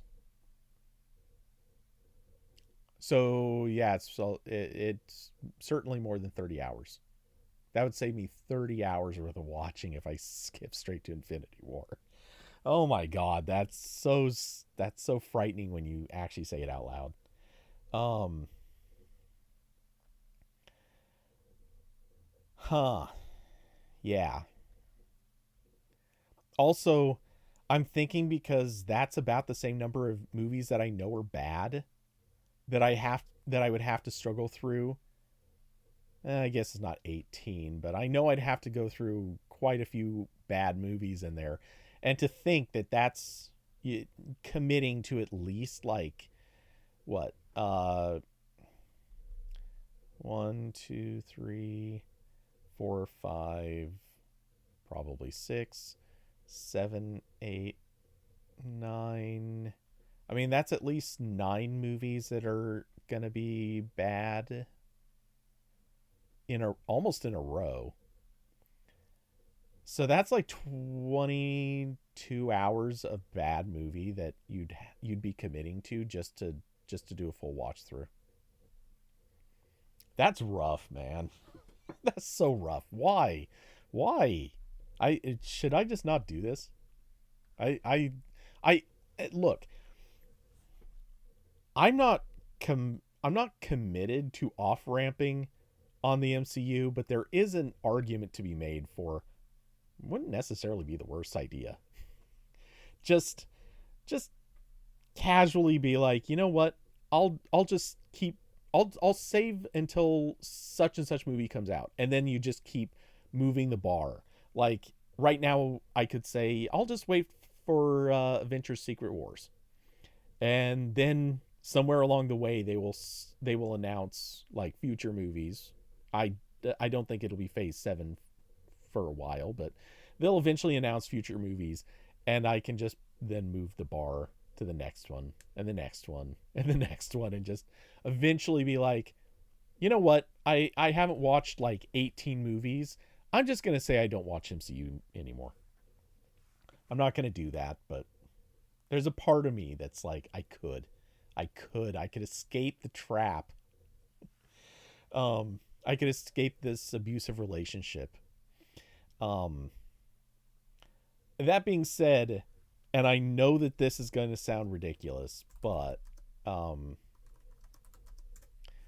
there's another set of movies that I have been thinking about doing a rewatch, and I'm waiting for. Um, yeah, let's see. Oh, shit! I did not Wait, what the hell? Okay, so man, I just saw multiple things I need to react to. Um, and they are on they're on this man's profile. Sorry, but Vin Diesel. Say what you will about the Fast and Furious franchise. I know this is hardly high quality movie here, especially when they reach the point of fighting a submarine with cars. It's stupid. I'm not defending this even by a little bit. Um but hey, uh I I I enjoyed a good chunk of these movies, not all of them. Honestly, once Charlize Theron, look, I really like Charlize Theron as an actress. Um, but yeah, I feel like she wasn't good for this franchise. Anyway, setting that aside, um, there's uh, when it was announced that Fast X was going to basically be like part of um part of the, or it was going to be like a part one, and that they were going to do like a part two that follows it, which is going to be Fast Forever. Um, yeah, I pretty much thought, okay, I'm just going to not touch Fast X until Fast Forever comes out, and then I'll watch basically back to back or whatever. Um, and that's been my plan. And I kind of figured, cool, I'll wait until, I'll do a rewatch of the entire franchise, and then I'll get Fast X, and then I can watch into Fast Forever. That's been my plan. Which, let's see, Fast Forever, it's listed as pre-production. Man, they're, oh wait, they've got it in here twice, but they've got 2028 listed as. I don't know that I'm gonna wait that long. Why the hell is it taking that long to make that? Okay, anyway, maybe I'll go looking for details. Anyway, I saw two other things that just immediately made my brain fuzzy. First off, they're doing a triple X4, which why?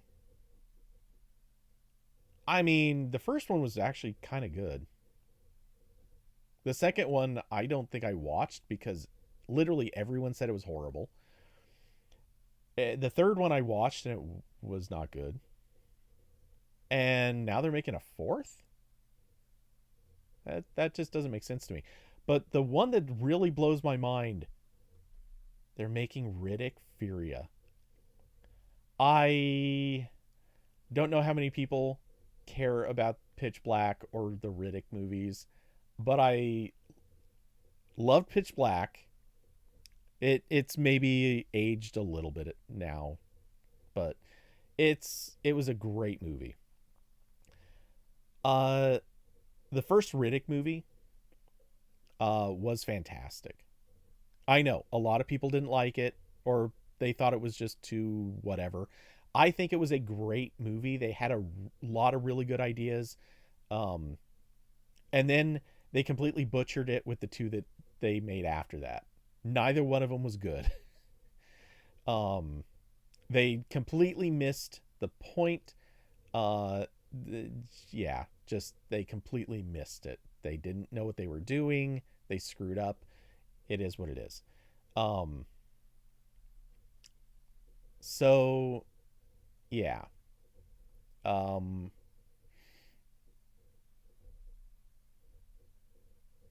yeah, with Riddick, and then wait, was it two that came after that, or just that one? That was the video game, and there's Chronicles of Riddick. Okay, so uh, I hate when they put this stuff in the wrong order. Um, because I'm sorry, he's not a producer as much as he's an actor. Just call him an actor first. Um,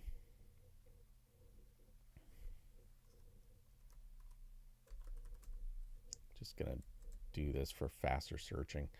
Okay, so Riddick was 2013. Chronicles of Riddick should be okay. Chronicles of Riddick was the good one. Um, oh, dude, as it goes to the wrong list again. Okay.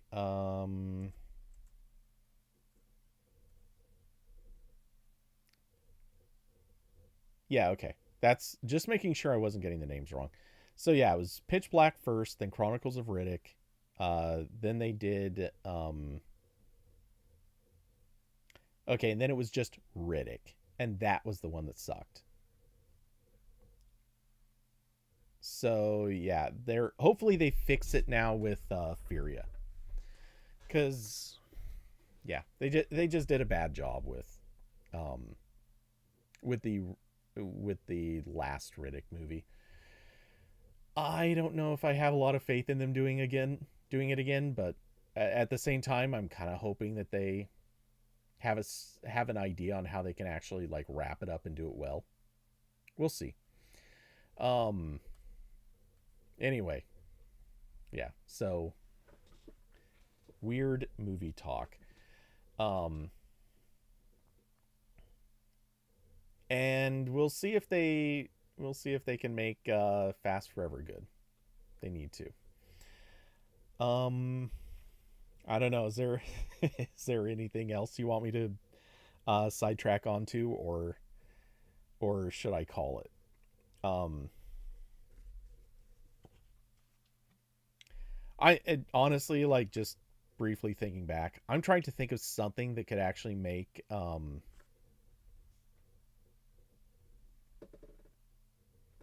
why is that? Whatever. Um, good to call it. I'm trying to think of something that can make Dune 3 good. I mean, bring obviously yes, they have Jason Momoa coming back. That one's a given. But yeah, I don't know that there's a good way to make 3 good. Not if they're going to keep it in the same style. It's so boring to watch. I'm sorry, but they're so freaking boring. Um I wanted to like them, man. I tried so hard. I I watched the first one and I had to I I I could not figure out what was good about it. I struggled. I even rewatched part of it trying to figure out like is there something here I'm missing? And I couldn't get it. Um so then when the second one came out, I thought I hate this, but I'm going to actually rewatch the first one so that I am fully up on this movie. I do not want to like come back into it and think, "Oh no, I didn't understand and I got it um like I forgot some detail that might somehow make number 2 good." And then I watched number 2 and it's like, "Yeah, no, this is bad." Um or well, I rewatched number 1, still felt it was bad. Then went and watched number 2 and it's like, "Yeah, no, this one's bad too." Cool. Um and I kept thinking they're only going to make 2 of these, right? Like they can't possibly they can't possibly keep this going. And here we are, knowing that they've kept it going. And here's the thing, I know that the Dune franchise has many more books. And part of me is first off thinking they can't possibly be making more after this, right? But they absolutely could be.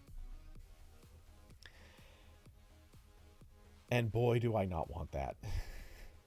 I at a certain point, I think this is one I might give the third movie a chance. I haven't decided on that yet, but if regardless of the only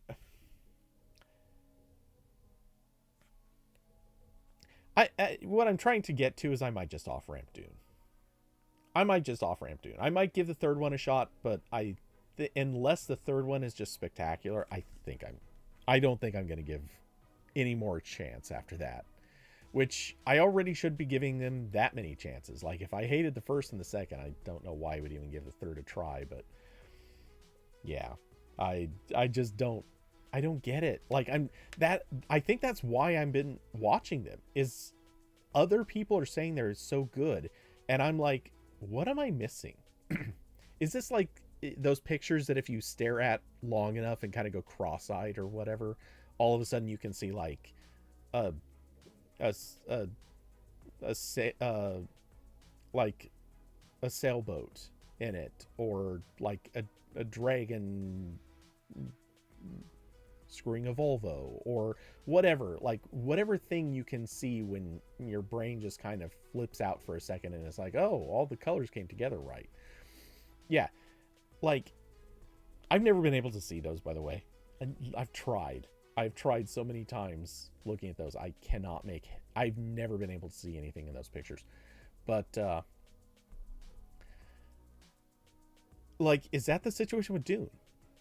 Am I watching it and thinking this is terrible, and in reality there's like something where if you're high enough on ayahuasca, or if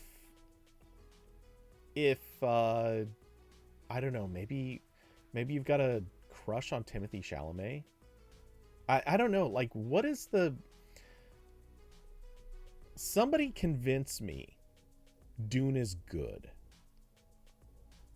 I don't think anyone can do it. I don't get it.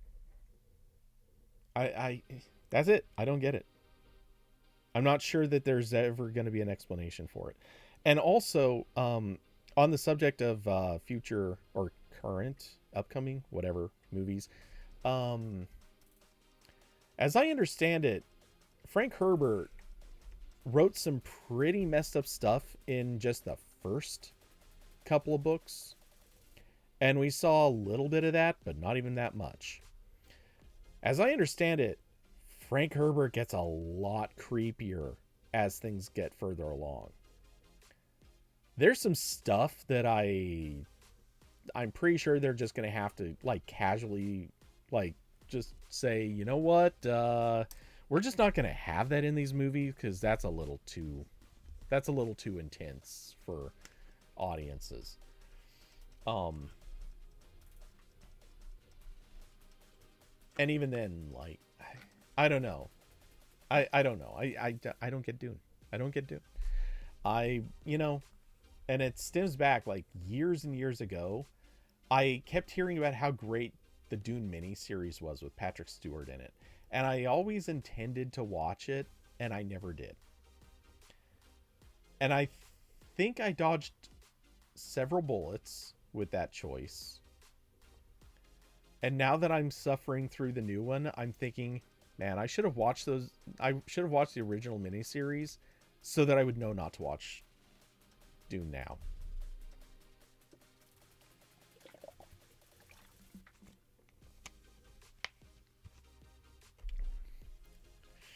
Enough hot takes. Yeah, so anyway, there's my opinion on some movies. Okay. Yeah, I probably should call it that way I don't blow up my voice too much.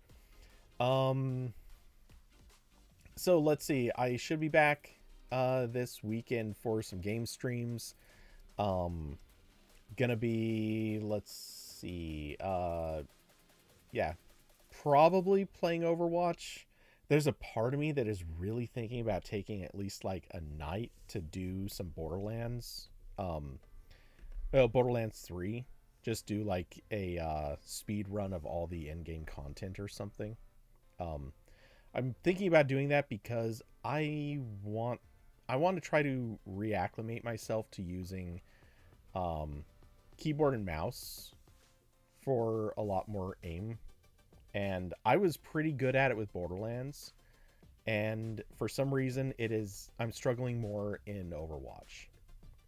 And I'm thinking maybe if I try playing Borderlands a little bit more steadily, that might click in and get my brain working on that mode a little bit more. And of course, we will have RambleCast next week again, where I will say things that might or might not be smart. We all know the odds; they're low, but I'm gonna try to make something sound profound. Anyway, with that, thank you all for coming by, hanging out, and joining for the stream. Let's see. As always, if you'd like to help support the channel, there are links down below to Cash App, Streamlabs, and Patreon. And of course, huge thanks to supporters of the channel: Carson, Austin, David, Diablo, and Alyssa. Y'all are awesome human beings. I love your faces. Let's see. Oh, and of course, if you happen to be in the mood to do a little bit of shopping on Amazon, Adorama, Insta360, or I swear I will put on some other things fairly soon, visit the product recommendations page on my website, codytoombs.com, where there are some links down there. If you click through those links, add something to your cart and buy it, I get a little cut of that profit, assuming you're not using one of those terrible extensions like Honey or Rakuten or Chase has one. There are others. Yeah, just don't use those. They steal from people. Anyway, yeah, I get a little cut of those sales. It costs you nothing, which is good for me. Anyway, I think that about covers it. So I hope everyone has an excellent rest of their week, and I will catch you all in the next one. Good night, everybody.